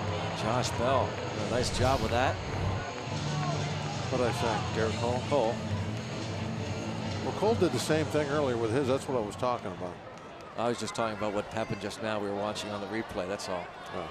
I know you were talking about that earlier. Andrew McCutchen now with the bases loaded. Now we need the big hit. Break the game open.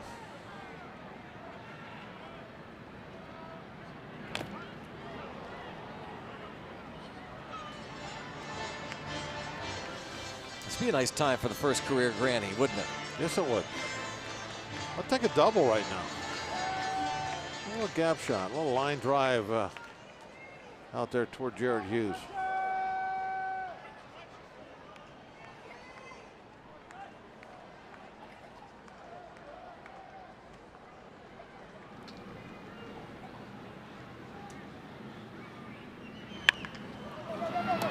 It's going to be a double play, and they aren't going to score a run out of it.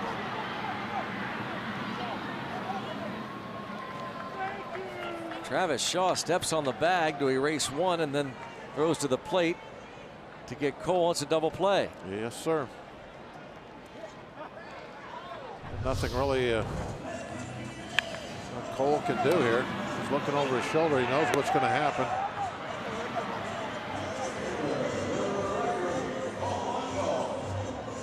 You can watch. He goes right to the bag. There's one out. Got the force. And Garrett Cole is not Jay-Hay. In fact, you don't even really want Cole jumping around out there. Already have one pitcher on the DL with a bad groin. You don't want Cole jumping all over the place in that wet grass, so he just took his medicine and got tagged. Still got a chance, even though there's two outs. Well, Polanco hit a couple blistering line drives in last night's game. Could use one here.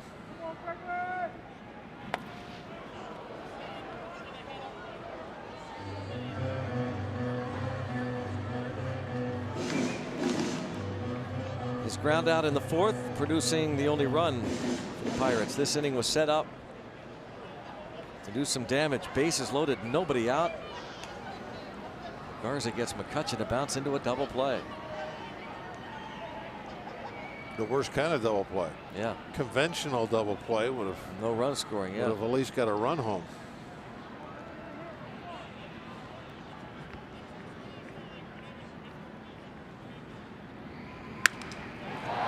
Broken bat, bouncer to second. Pirates do not score. Wow, bases loaded, nobody out. That's a tough one.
by the authority of the Pittsburgh Pirates and may not be reproduced or retransmitted in any form. And the accounts and descriptions of this game may not be disseminated without the express written consent of the Pittsburgh Pirates. Nissan Road ahead tomorrow afternoon. It is the final game of this brief homestand. The series concludes with the Brewers. Zach Davies through 6 starts has an ERA of 6.07. 5 starts, Tyler Glasnow's earned run average 6.97. It just started at 1 o'clock tomorrow. Glasnow, his last start was Tuesday, and he got his first big league victory against the Reds. After really struggling in that first inning, settled down. Got the win in the Pirates' 12-3 victory. Matt Garza able to make some big pitches, and with the help of a couple particular base running blunders, kept the Pirates off the board, other than the ground out by Polanco that brought in Bell, who doubled to start the 4th. 4, 5, 6 in the order. Here is Travis Shaw against Cole. He is grounded out and lined out to right. Shaw in his first year with the Brewers. Came over from the Red Sox.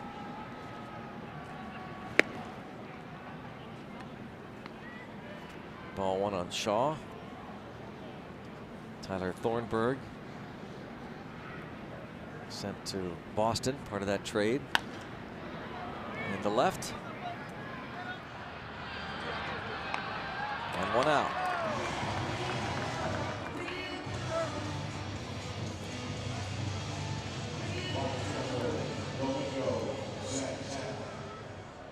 Domingo Santana has walked and singled.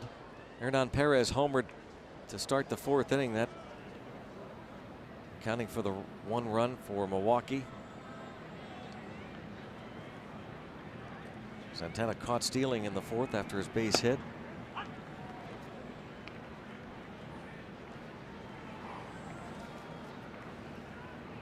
Cole's last start went 6 against the Reds, gave up 2 earned on 5 hits.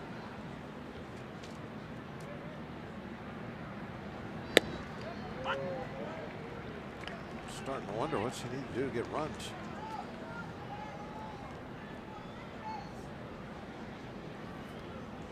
Started a nice rally last inning with his own bat.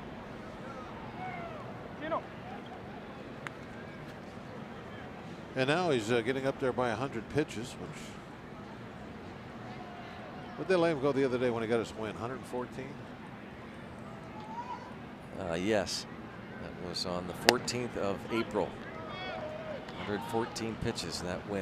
And that was in 6 innings too. Yeah.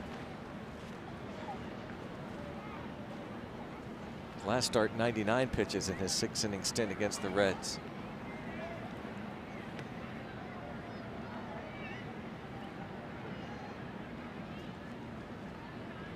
Pen is quiet.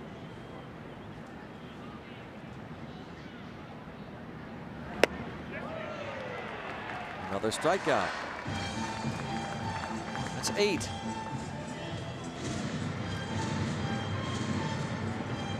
Matches a season high for him. Kids won't want to miss the chance to be the Moe's Pirate sidekick before Pirates home game. 16 to 14 years of age, you can join the Parrot in a pregame festivity on the field at PNC Park. Enter for your chance to be the Parrot sidekick at participating Moe's Southwest Grill locations now through the 14th of this month.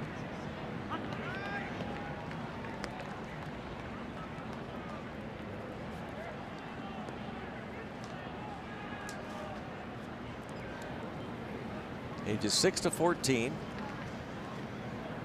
To be the Moe's Parrot sidekick. Join the Parrot in his crazy antics on the field, pregame festivities. Make sure you're registered. Your ages 6 to 14.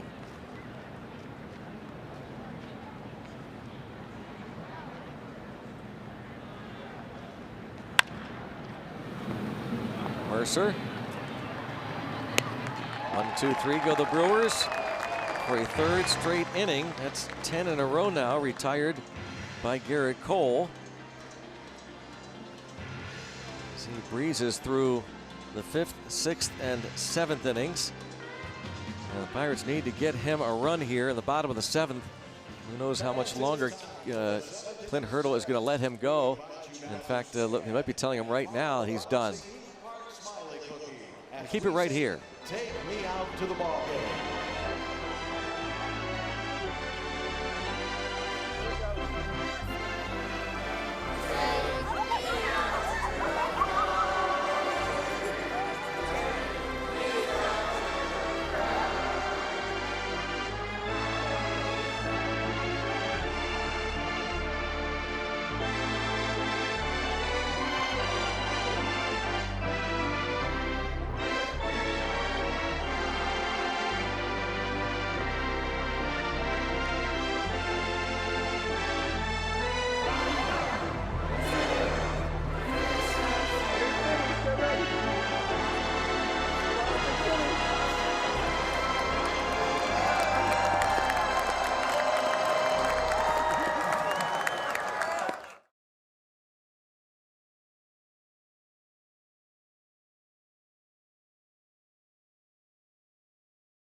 Brought to you by Barrel.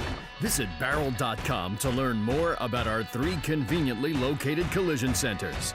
And by Levin's, the official furniture and mattress supplier to the Pittsburgh Pirates. For the best quality, service, and value, shop Levin's. Let's go Bucks! 7th inning, playing this game in a, well, let's say a steady light drizzle. Most of the night. First pitch was thrown at 46 degrees. Last night, Pirates and the Brewers were involved in a scoreless tie through 3 innings, and then the game was stopped. A 2-hour, 27-minute delay. And the Pirates ended up winning the ball game 4-0. Tonight, Matt Garza and Garrett Cole locked up in this pitcher's duel. 1-1 ball game. There you see their lines. Cole done for the night. Heck of a job. Cervelli going to try to bunt for a hit, and it is a bunt hit. A perfecta. That's Amore.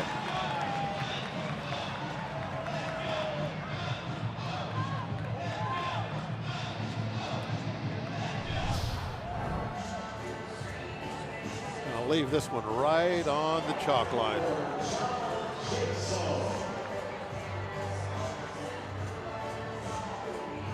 Look at that. Stop right there, right on the chalk. That's beautiful. You know, the Pirates and their opponents have chances now for bunts along that grass. Last couple years it has been cut lower. Used to be once it left the grass there was no chance. Have too much momentum as it fell off the edge. Yeah. John Jaso doubled in the 2nd, popped up in the 5th.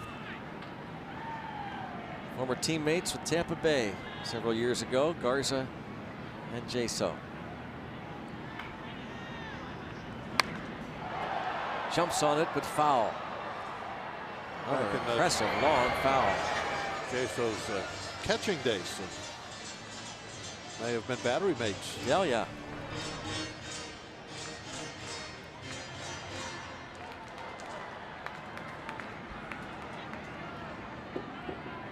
Hurdles talked about they had to call up John Borman last weekend in Miami when Cervelli was unable to go, and before Elias Diaz was able to get to the Pirates, they had their backup catcher at Bradenton drive over, or be driven over from Bradenton in an emergency.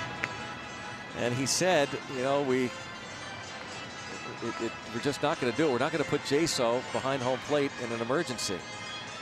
He's gone through those concussions in the past, and we're just not going to risk it.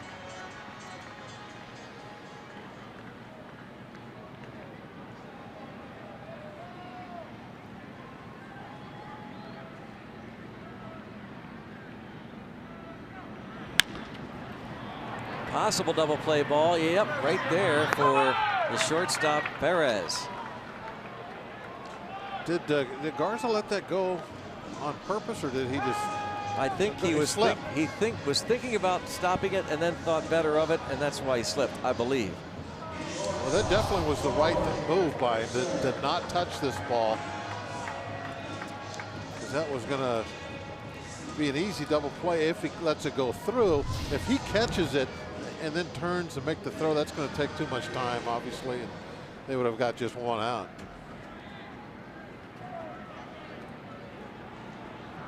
Very efficient 79 pitches for Garza. Yeah, remember, it didn't start off like that. No, First two hitters of the game took 20 pitches.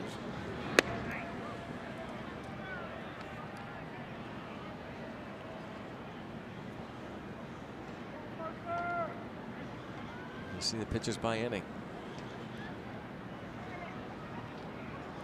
After the first inning, extremely efficient.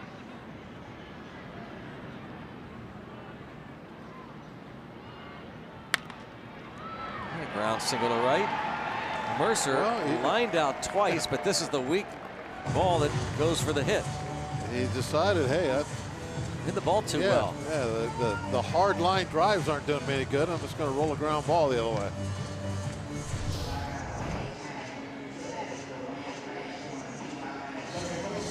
Ball got very deep on him and right over the top of the plate when he made contact. Punches it through the open side. Start getting pretty wet down there. Been a drizzle all night. Sloppy conditions.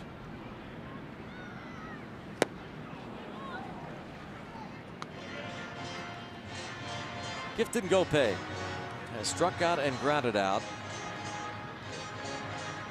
Now with 6 major league hits in 19 big league innings. He's walked 6 times, has struck out 7 times.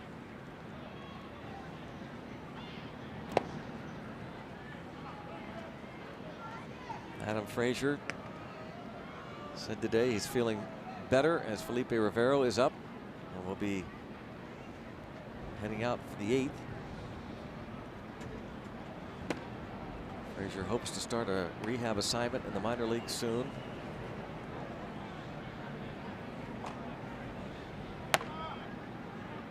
There he is, getting antsy.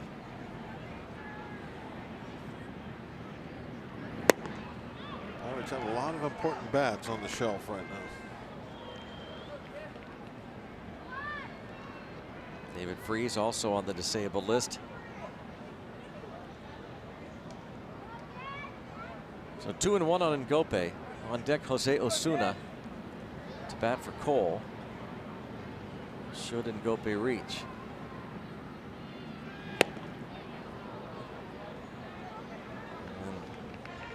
Knows he shouldn't have offered it that pitch. Yeah, that ball started inside and kept running. Had a little movement on it that jumped it in toward his hands. There's Osuna getting warmed up. Ngopay down on strikes. So through 7, still tied at 1, the Pirates and the Brewers.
Certainly deserved it. 2 hits allowed in 7 innings. Hey, you see that that first pitch? That was a changeup down and away that he got a swing and miss on it. I thought that was a nice pitch for him tonight.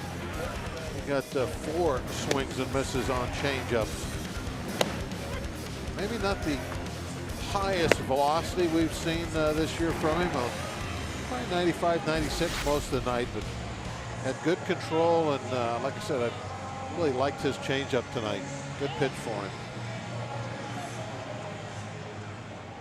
Felipe Rivero pitched last night, got the last out in the 7th inning, inherited the bases loaded with 2 outs, and then a 1-2-3-8. 5 Pirates pitchers combined to shut out the Brewers last night.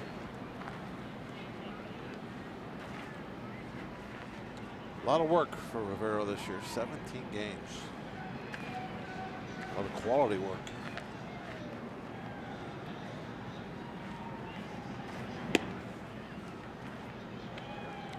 Speaking of the changeup, Turns Nick Franklin around.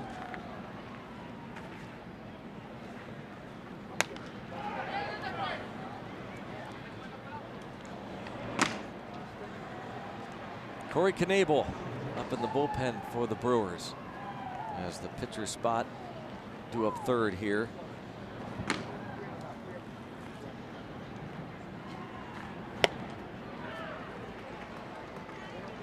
Franklin struck out looking in the 2nd, fly to left in the 5th. Did not face Rivero last night.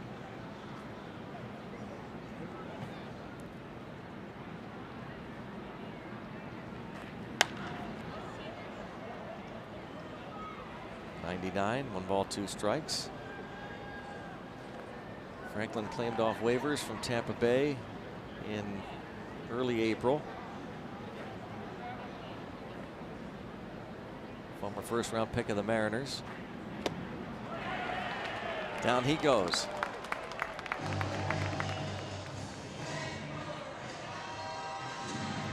One down. RBI Baseball 2017 returns with fast-paced pick-up and play Major League Baseball action packed with all your favorite Major League Baseball teams, players, ballparks, and much more. Get RBI Baseball today for Xbox One, PlayStation 4, and mobile devices. Learn more at rbigame.com.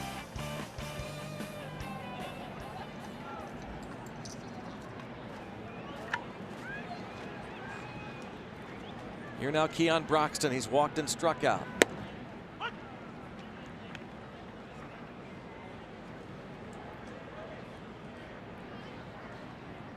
Drafted by the Diamondbacks. Broxton. In the hole 0-2.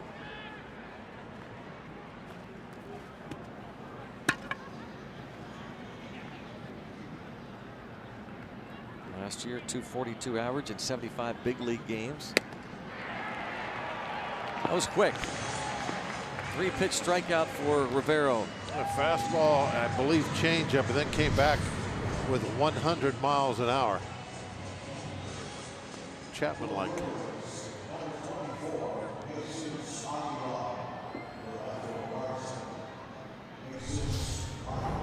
Now he faces Jesus Aguilar. Had a pinch hit home run, his first in the big leagues the other night. It helped the Brewers defeat the Cardinals.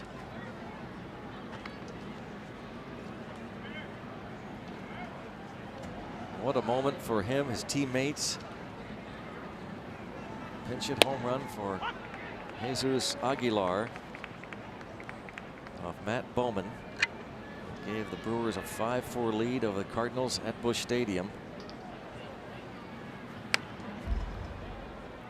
Teammates dragged him into the shower room after the game. As you take a look at this pinch hit home run, the first of his career. Several years in the Indians organization.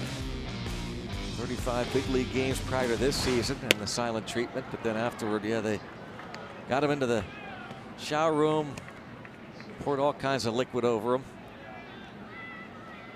including gallons of water, shaving cream. They even found a bottle of steak sauce, a can of beans. celebrating that great moment for Aguilar, who had gone 0 for 21 before a pinch hit single on Tuesday against the Cardinals, and that turned out to be game-winning moment. Venezuelan.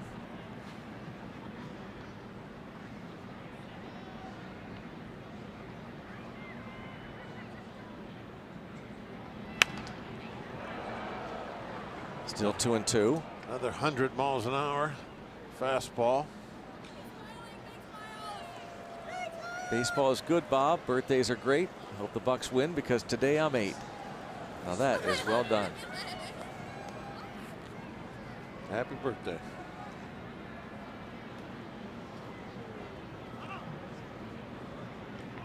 And we're going to win this one because it's just fate.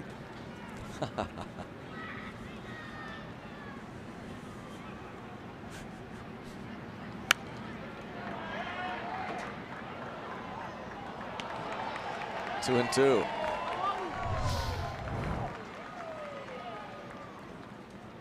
Trying not to let him get any arm extension. Everything is inside and at 100 miles an hour, man. That's tough. Then he throws that little change up down away. What a combination of pitches that Rivera go up there. He can be a different type of pitcher every night. The great change ups, breaking balls. He can just throw fastballs by if he wants. Strikes out the side in order, 1-1.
One to the bottom half of the 8th inning here.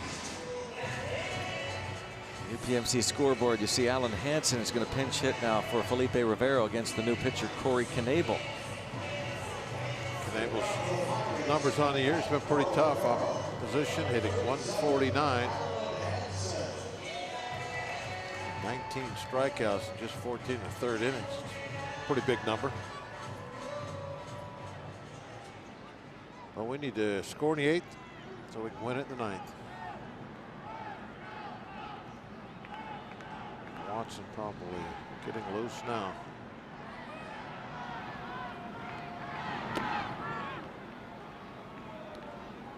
No, didn't go. Hansen 188 average, 6 hits and 32 at bats.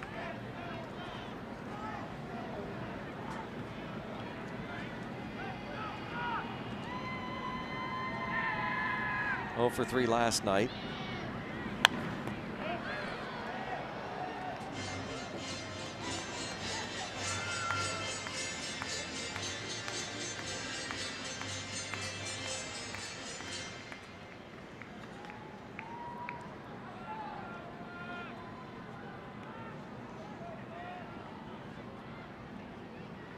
Matt Garza allowed the 1 run on 8 hits.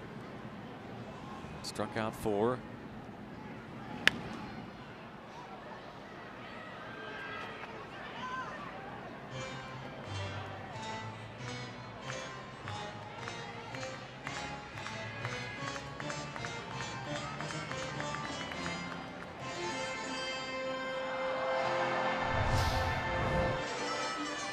Terry, hey, nice try. Bad execution, though, right through the hands.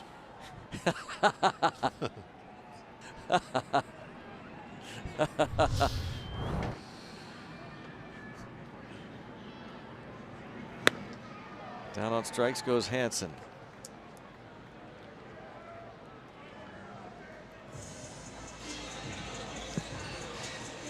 Tony Watson hoping it's a save situation.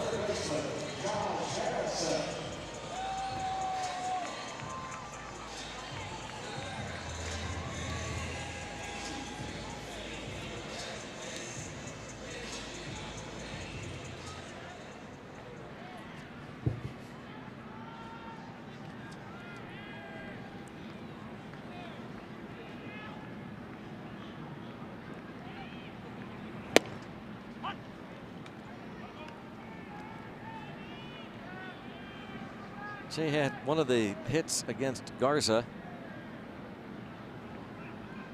Get that fastball in and got jammed a little bit, but was able to have a soft line drive out the left field.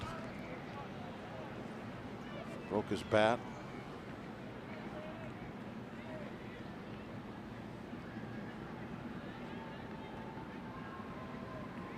We're going there now.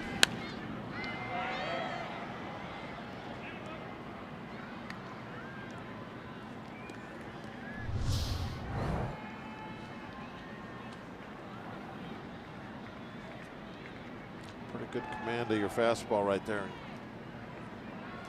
Put that ball right on the glove. Like Jay Hay. Wanted that fastball, didn't want that.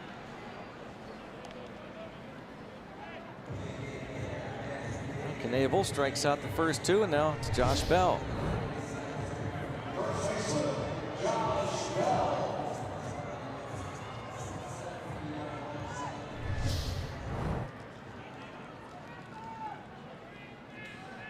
All right, Josh.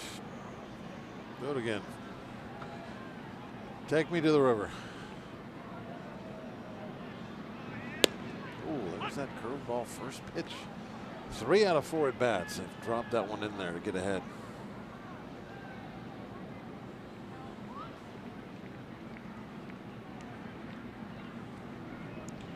Now they're going high fastball.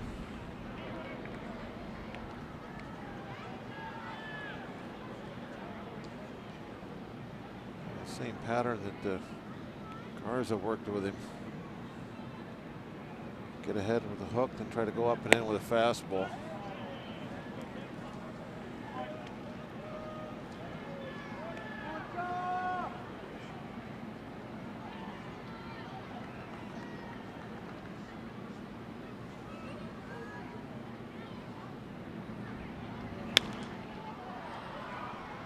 Two and 2 last night. Josh Bell at his 5th home run of the season.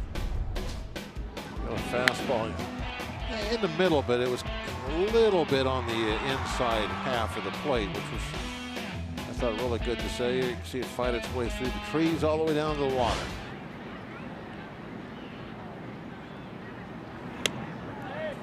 Knebel strikes out the side. Head to the 9th inning. Still tied at 1.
more great shots from the Allegheny Health Network Super Mode tonight. It's 1-1 onto the 9th inning.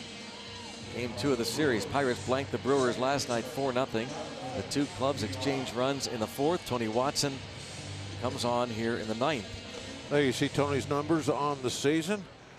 This will be game number 11 for him. ERA is in great shape. Of course, it's early. ERAs can still move around an awful lot, especially for the relief pitchers, but 0.87 is nice nonetheless.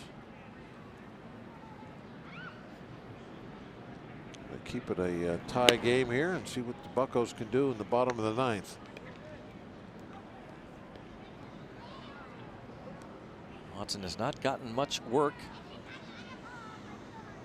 Came in against the Reds the other day, 3 days ago. Keep VR off the bases. You don't want him to start things off getting on with his base stealing abilities.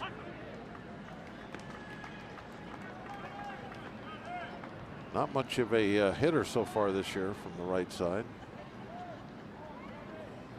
What did you say last night, Greg? 100 now, 3 for 30. 100. Wow, it's gone down. He's trying to bunt for a hit, 1 and 2.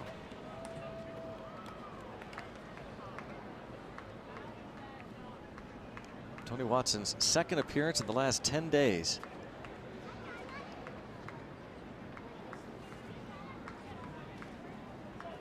Hopes to get a W tonight.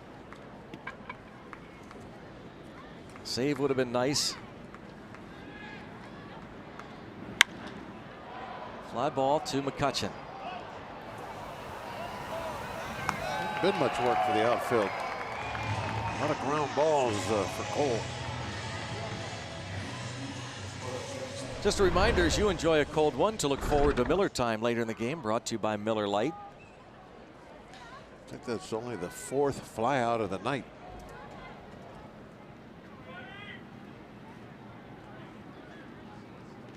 A lot of ground balls and strikeouts from Cole and Rivero. The other way for Eric Thames, and that will be his first hit of the series. It was his first 7 at bats.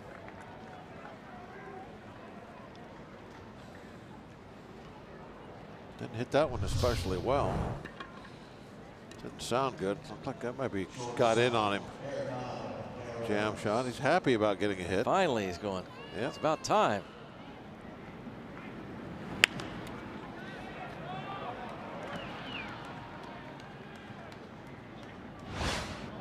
Thames hit his first big league home run back in 2011 with the Blue Jays in Toronto against the Pirates and Paul Maholm. June 29th, 2011.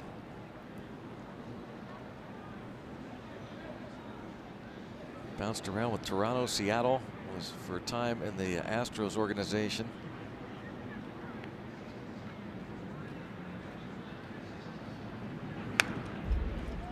One ball, one strike. Perez hit the home run in the 4th. His 4th. The 7th off of Cole. The only run off the Pirate starter, and one of only 2 hits against Cole.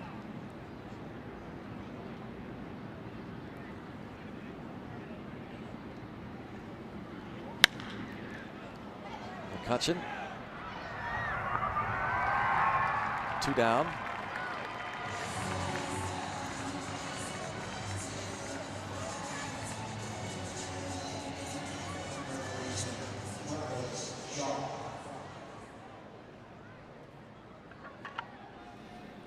One more out. We can get into sudden death walk-off time.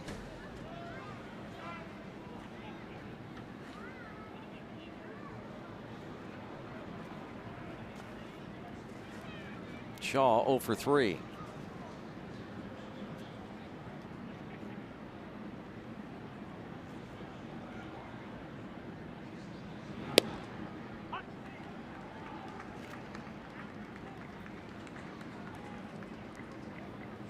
.27 years old.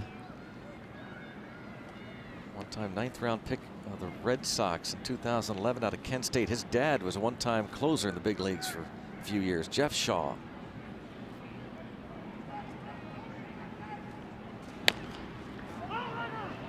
Foul ball. 0-2. Thames back to first.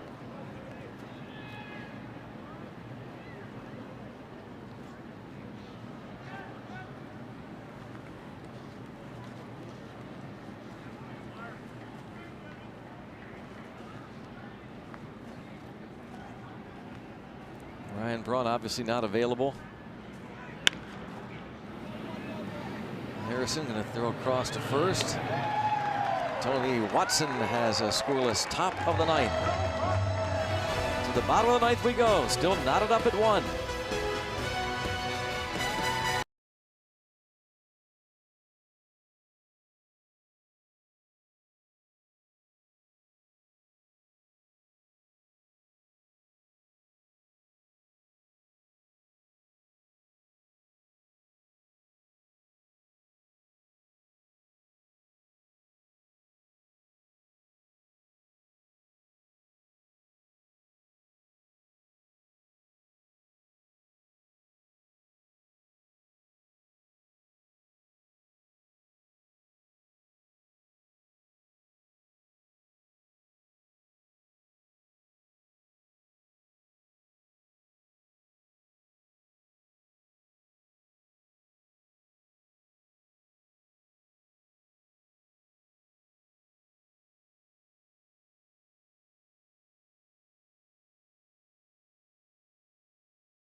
Thanks for hanging in there with us. Point Park University tweet. Kay is doing just that, even though it feels like November and May. And Adam sends that tweet. Stephanie, rainy but still smiling. Let's go Bucks. A run here, everybody will have a big smile. Neftali Felice was with the Pirates last year. So he's 8 for 9. Didn't have that glove last year, then. That is bright. I don't remember that. I think we would have remembered that one. He should have, though. Pirate gold glove. Yeah. What are you doing, Neftali? Waiting a year to get that glove. I used to have a shirt that color. Remember that shirt? You did? The golf shirt. Oh, yeah. Oh, yes. I mean, it was Yep. very bright.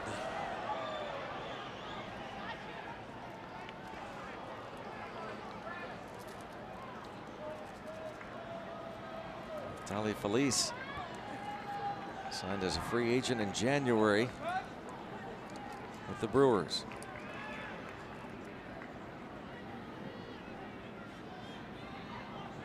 Andrew McCutchen would love to make up for that double play ball he hit into in the 6th inning with the bases loaded and no one out.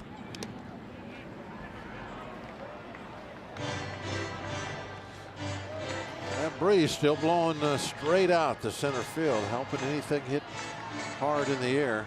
Be great to see a walk-off home run tonight. He has had his share of walk-off homers, Andrew McCutchen. Trying to do it against a former teammate now.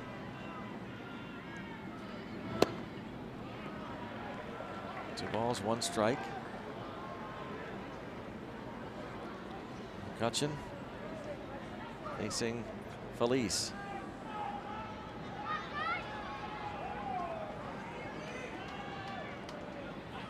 Last walk-off homer, July of 2015 against the Cardinals. And a nice play by Travis Shaw. Well, that would have got things moving along nicely if it could have snuck through that hole on the left field.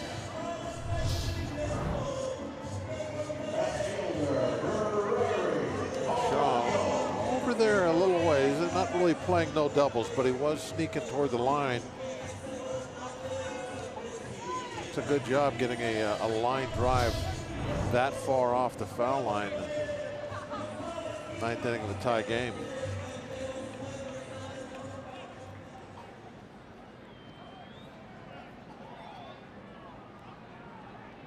Gregory Polanco has had one walk-off hit, and that was against the Cardinals.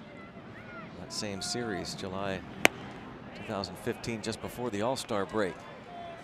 And he is looking for his first home run. Clint Hurdle addressed that today. He said he's had conversations with him just to see where his head is in these situations. You know, you're hitting cleanup. You've only got 5 RBIs, no homers.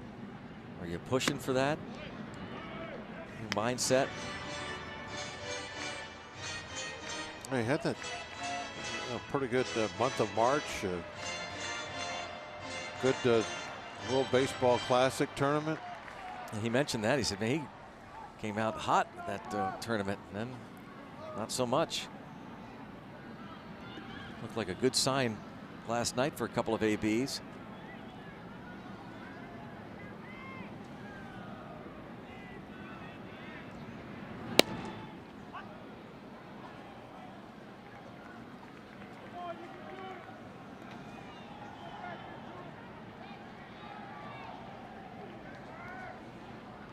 Feliz has given up 4 home runs.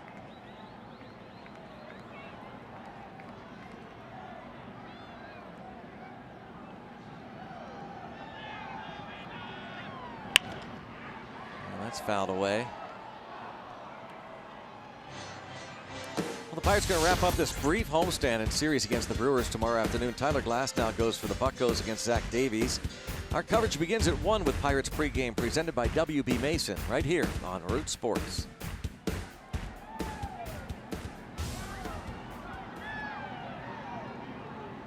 Tie game in the 9th inning with 1 out. Neftali Feliz against Gregory Polanco.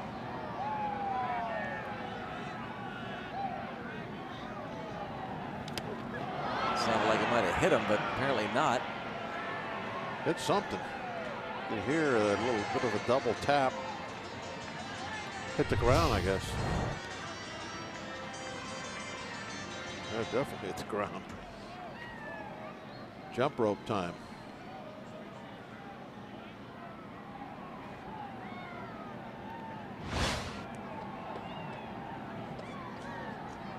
Two and two.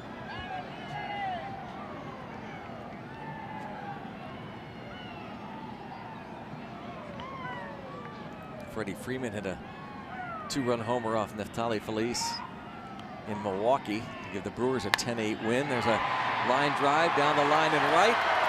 That'll be a couple. And Polanco thought about turning on the Jets. That ball just settled Yeah, when the warning track. Hit the padding down there, not much of a bounce, which was probably good for Polanco. He saw that, thinking, well, since that's all the way in the corner, maybe I can get to second base and it'll take a while to get it in. But that corner's just not very far away.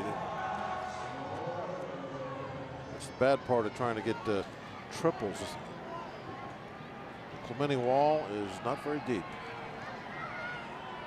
Francisco Cervelli, I believe, is looking for his first walk-off hit as a Bucco.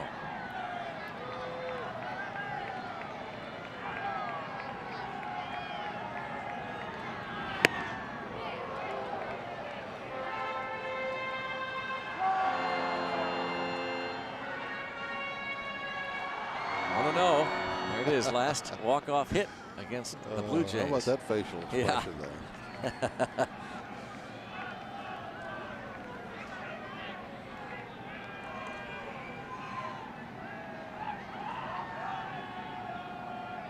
Well, you have a couple guys up here who could make amends for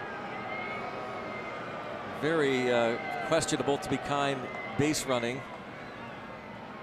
in the second inning when Francisco Cervelli was at second base and 1 out, and Jaso hit the ball into the notch in left center field, and Cervelli does not score. Later, Jaso himself had a base running blunder. Now the second baseman was stationed right there for the second out, DR. So we'll be up to Jaso, who followed his double, which moved Cervelli to third with 1 out, by running on a Mercer line out to left field, thinking there were 2 outs, and he was easily doubled off. So again, you know, he'd love to make up for it right here.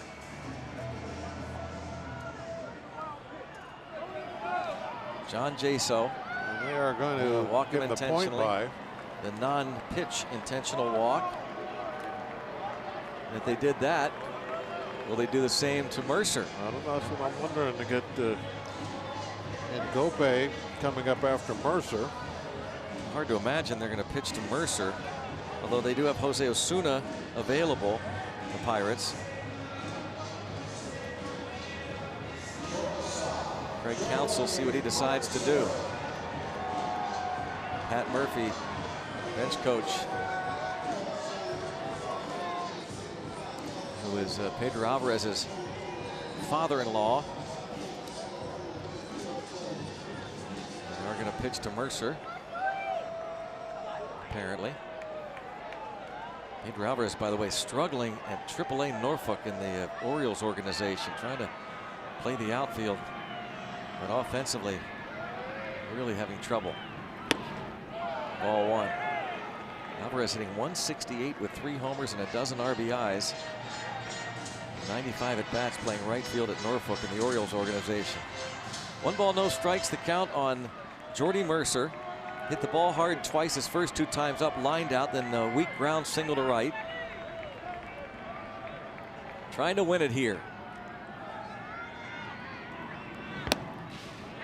2-0. Osuna is on deck. Maybe just trying to get Mercer to chase, and figuring they'll take their chances with the rookie Osuna.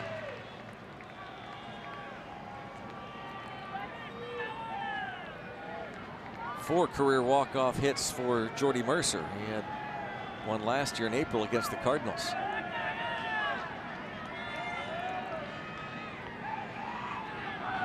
Jaso takes second.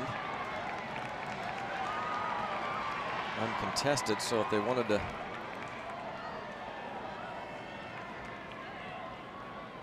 walk Mercer, still can do that. The runner at second base, meaningless.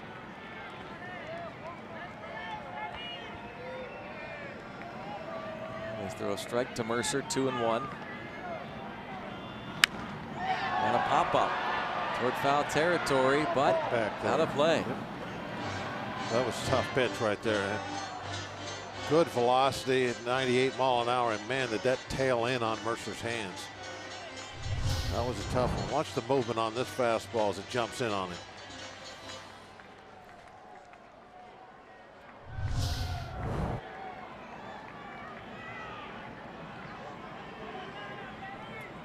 Two and two.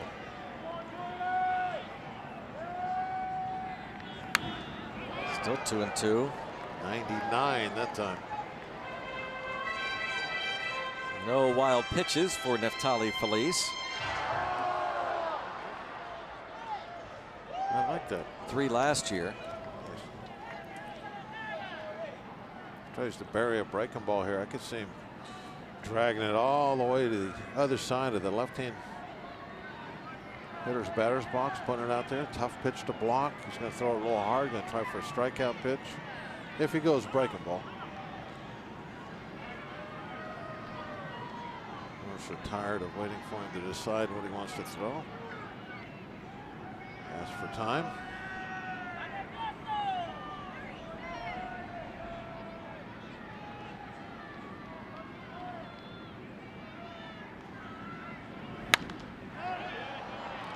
Trying to throw the fastball by him. Another 99. Well, he's really got the good velocity right now. Giving Mercer everything he's got.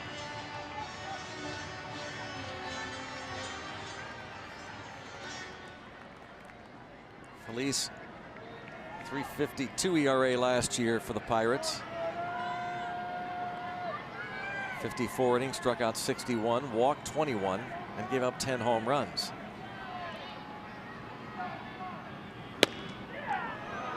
But a tough pitch to lay off. There's 99.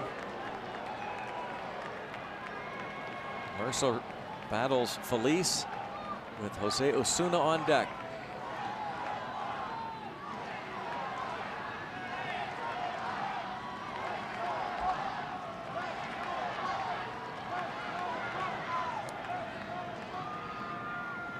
Yankees pounding the Cubs 11-3 at Wrigley in the 8th inning.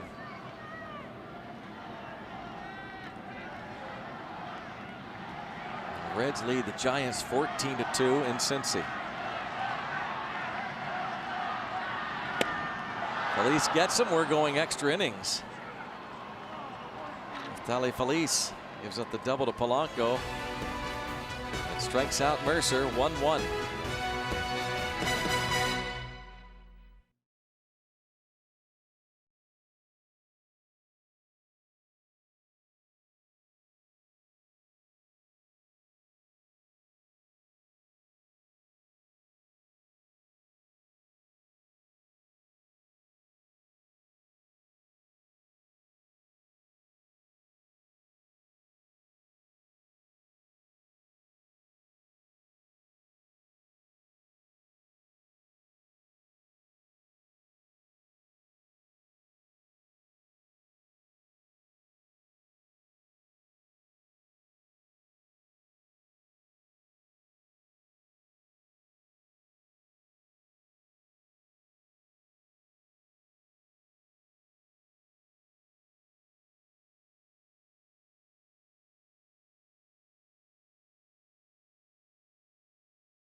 They struck him out, so we're going to the 10th.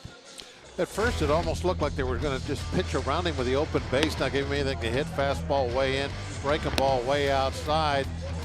And then you get the strike one in there, and then the two-strike pitch. That ball that jumped in on his hands, fouled it off, and now he just goes at him with premier velocity. 99 after 99, and that really speeds Mercer's bat up.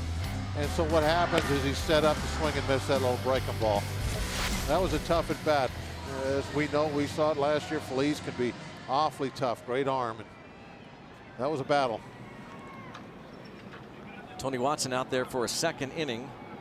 Domingo Santana leads things off.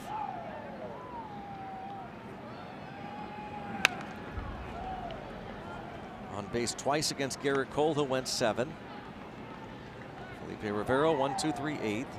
Scoreless 9th for Watson.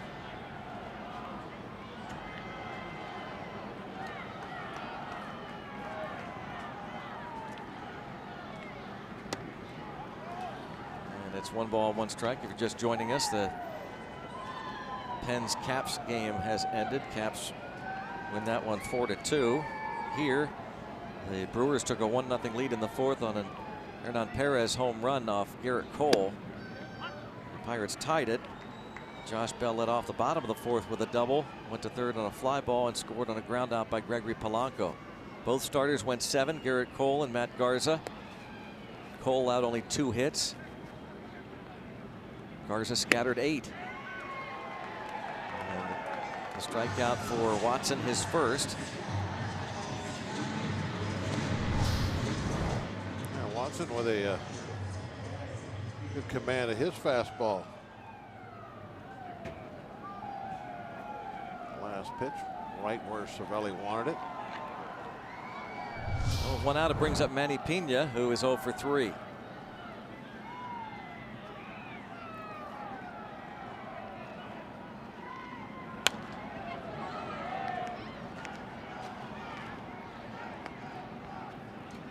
couple of groundouts and a strikeout for Pena. Batting average at .339.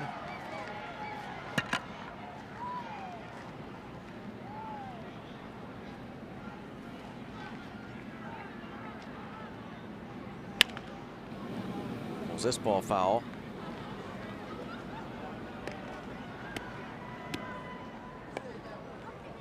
Rookie catcher. Got his first taste of the big leagues last year. 33 games, hit .254 with a couple of homers.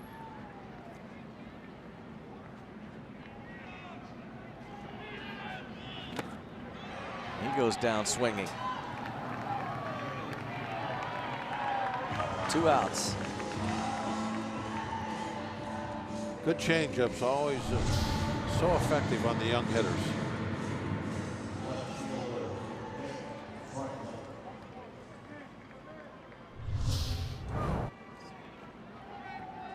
Saw that a little early in my career when I was with the Braves with Gene Garber. Yeah. He was the late inning guy for the Braves when I was there, and youngsters would come up there, and he had a great changeup. He wasn't a hard thrower at all, but that was his pitch. And the young guys, they just couldn't. They'd throw 3 in a row and they'd miss them all. Older veteran guys, he had a much tougher time with.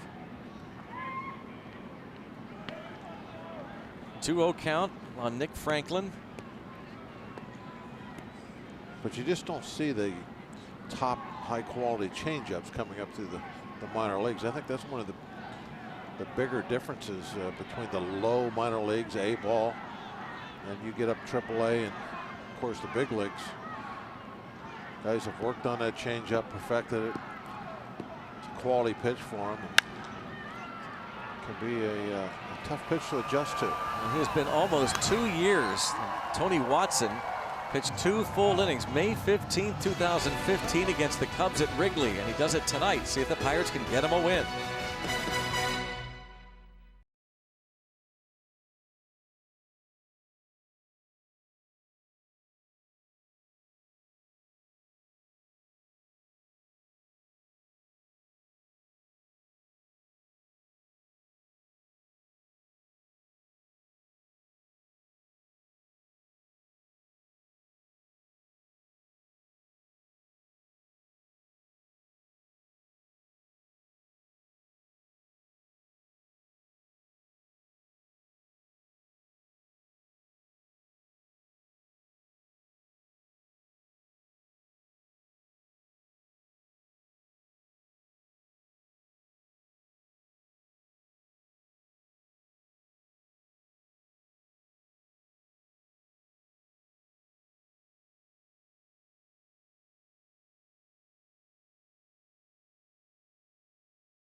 Outstanding once again. He had not allowed a hit through 3 innings. Had, by the end of the night, 8 strikeouts. But leading off the 4th inning against him was the shortstop Hernan Perez. Perez would hit his 4th home run of the year. One of only 2 hits all night in Cole's 7 innings of work. The Pirates had a great opportunity in the 2nd inning, but base running blunders cost them. They did score thanks to a good base running play by Josh Bell, moving to 3rd on a flyout after he had doubled, and he scored on the Polanco ground out. Then they had the bases loaded, no one out in the 6th. But Matt Garza was able to induce a double play ball out of Andrew McCutcheon with without a run scoring, and then got Polanco to ground out. So now Carlos Torres facing Gifton Gope to start the bottom of the 10th. His opponent batting average looks encouraging. It's pushing up by the 300 mark. 17 innings of work. He's also walked 9. So that's base runners. That's what we need right now. Somebody out there we can knock in.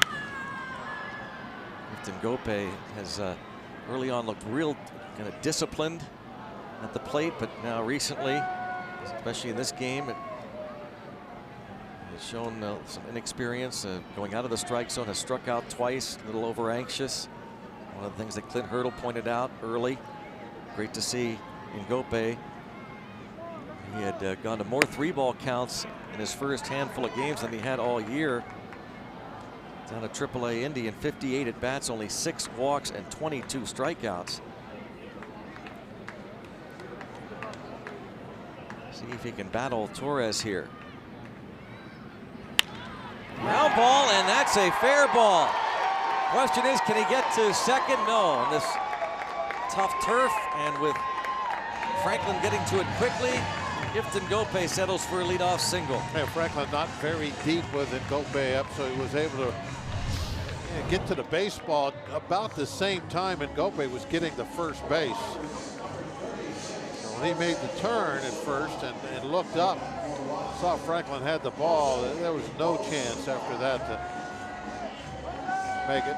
Well, look at that ball, how wet it was getting, and the rooster tail coming up behind it as he's rolling it, or as the ball was rolling through that wet grass. Jose Osuna batting, which would mean they're not going to bunt. Though the Brewers don't realize that. There's no way you're going to send Osuna to the plate and bunt. They have Travis Shaw creeping in. Osuna swings and misses. Clint Hurdle wanted to bunt. They have Phil Goslin likely pinch hit. And he's looking for a big swing here.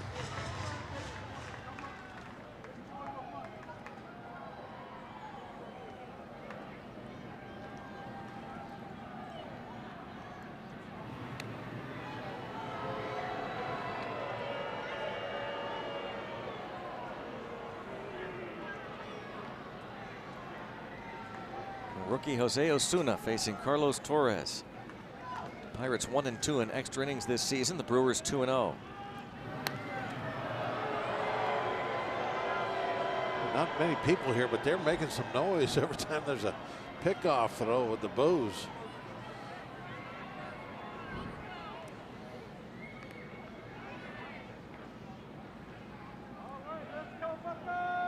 Shaw still playing very shallow at third. He's even with the bag. And he'll move back now. 2 strikes.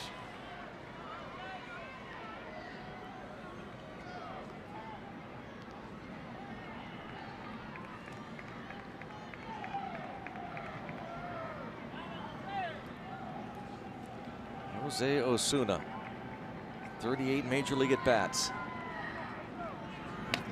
Gets away, and Gope will wind up at second. Thank you very, very much. Boy, that could turn out to be the biggest mistake of the night. There's been a few miscues out there, but this one right here, that is absolutely huge. Is that a fastball, Greg? Don't know. I'm thinking it had to be a fastball, because there was no real effort to get down with the knees and block that pitch, which you don't do if it's a fastball. Then you just try to backhand it. You don't have time to get out there. Osuna. And now he's trying to hit something to the right side. Really put the Brewers in a tough spot. If we can get Gope to third.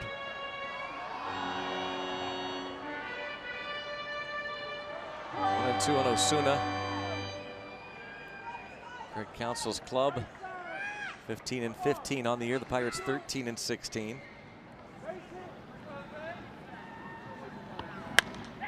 To center field. That'll move him. And Gope gonna tag. And Broxton will throw toward third. He's there. Osuna gets the job done, moving a winning run to third base. Pinch hit fly out to center field for the rookie. Huge wild pitch has set up a great opportunity now for the Pirates.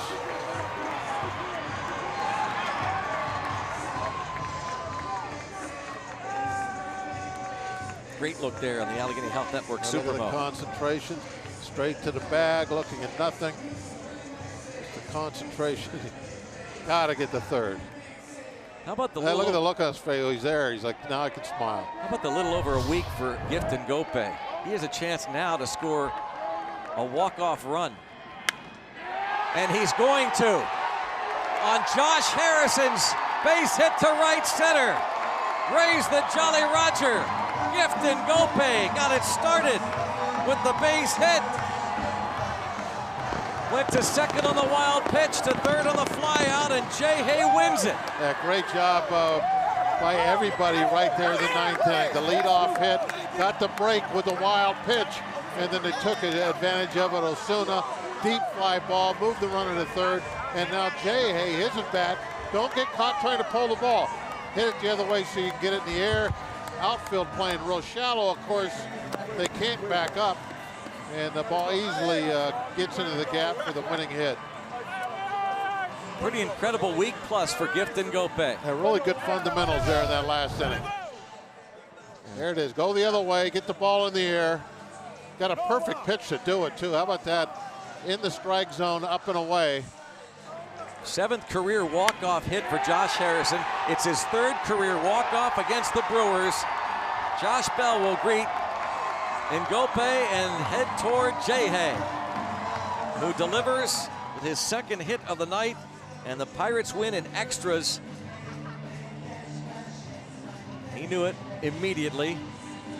Just a matter of whether it was going to be a sacrifice fly to win it or a base hit. And he's downstairs with Robbie and Smikowski. Yeah, Josh Harrison looked like he knew it immediately. Jay Hay, the man, getting it started and also ending it for the Buccos tonight in dramatic fashion. A walk-off 2-1 victory. Josh, you're swinging first pitch. What's your approach and how did you connect? Infield drawn in, less than 2 outs, trying to get a pitch. Trying to get a pitch up in the zone, and I got one, just didn't miss it. You've done this a few times now. What is the feeling like when you just know that you just won the game? How do you describe it? You see these guys running out of the dugout toward you. It's exciting. For one, you win, but also... Gregory Polanco had to do that on a night like tonight. Cold, wet, and rainy. You just played 10 innings of baseball. So the feeling, just explain to the fans, how do you describe it? Excitement. We had our chances early, and fell up short, but that's the beauty of this game. You never know how many opportunities you're going to be presented with, and we just kept plugging along. When you look at Garrett Cole and the job he did, Gifton Gope getting on base and getting it started, how happy are you to see your teammates perform like this in clutch situations? Very excited, man. Anytime, you know, it can be a full team effort. We don't care who gets the credit, and at the end of the day, that's what makes us so special as a group, because we pull for each other. Congratulations, Josh. Thank you. Josh Harrison gets it done. Rob and Teague, the Buccos take the first two. Paul and Teague, the Buccos take the first 2 of the weekend set against Milwaukee. Robbie, it's all good indeed as the Pirates do find a way to hold on. A couple of early opportunities. Doesn't matter. All's well that ends well, Teague. Yeah, absolutely. I mean, yeah, there were times where they probably could have scored this run earlier, but at the end of the night, the Pirates end up with 1 more than the Brewers, so they get the 2-1 win in 10 innings, and they walk off. Now they've got the series tied up. Tomorrow, got an opportunity to see if you can go ahead and get the brooms out again. Yeah, we haven't done that for a while. The weekend sweep thing used to be a trend for this team. That would be nice. Good. Now they have the opportunity. Well, as we promised during the broadcast, it's time for Miller Time, and that is brought to you by Miller Lite. And we have an obvious one. Just happened a moment ago. Josh Harrison, 3rd time he has walked off the Brewers. Ngope scores the game winner, and the Bucks take an extra frame, but they take care of business, beat the Brewers by the score of 2-1. Teague and I are just getting started. We have Pirates postgame straight ahead as the Pirates take care of the Brewers by the score of 2-1. Teague and I are back with Pirates postgame right after this.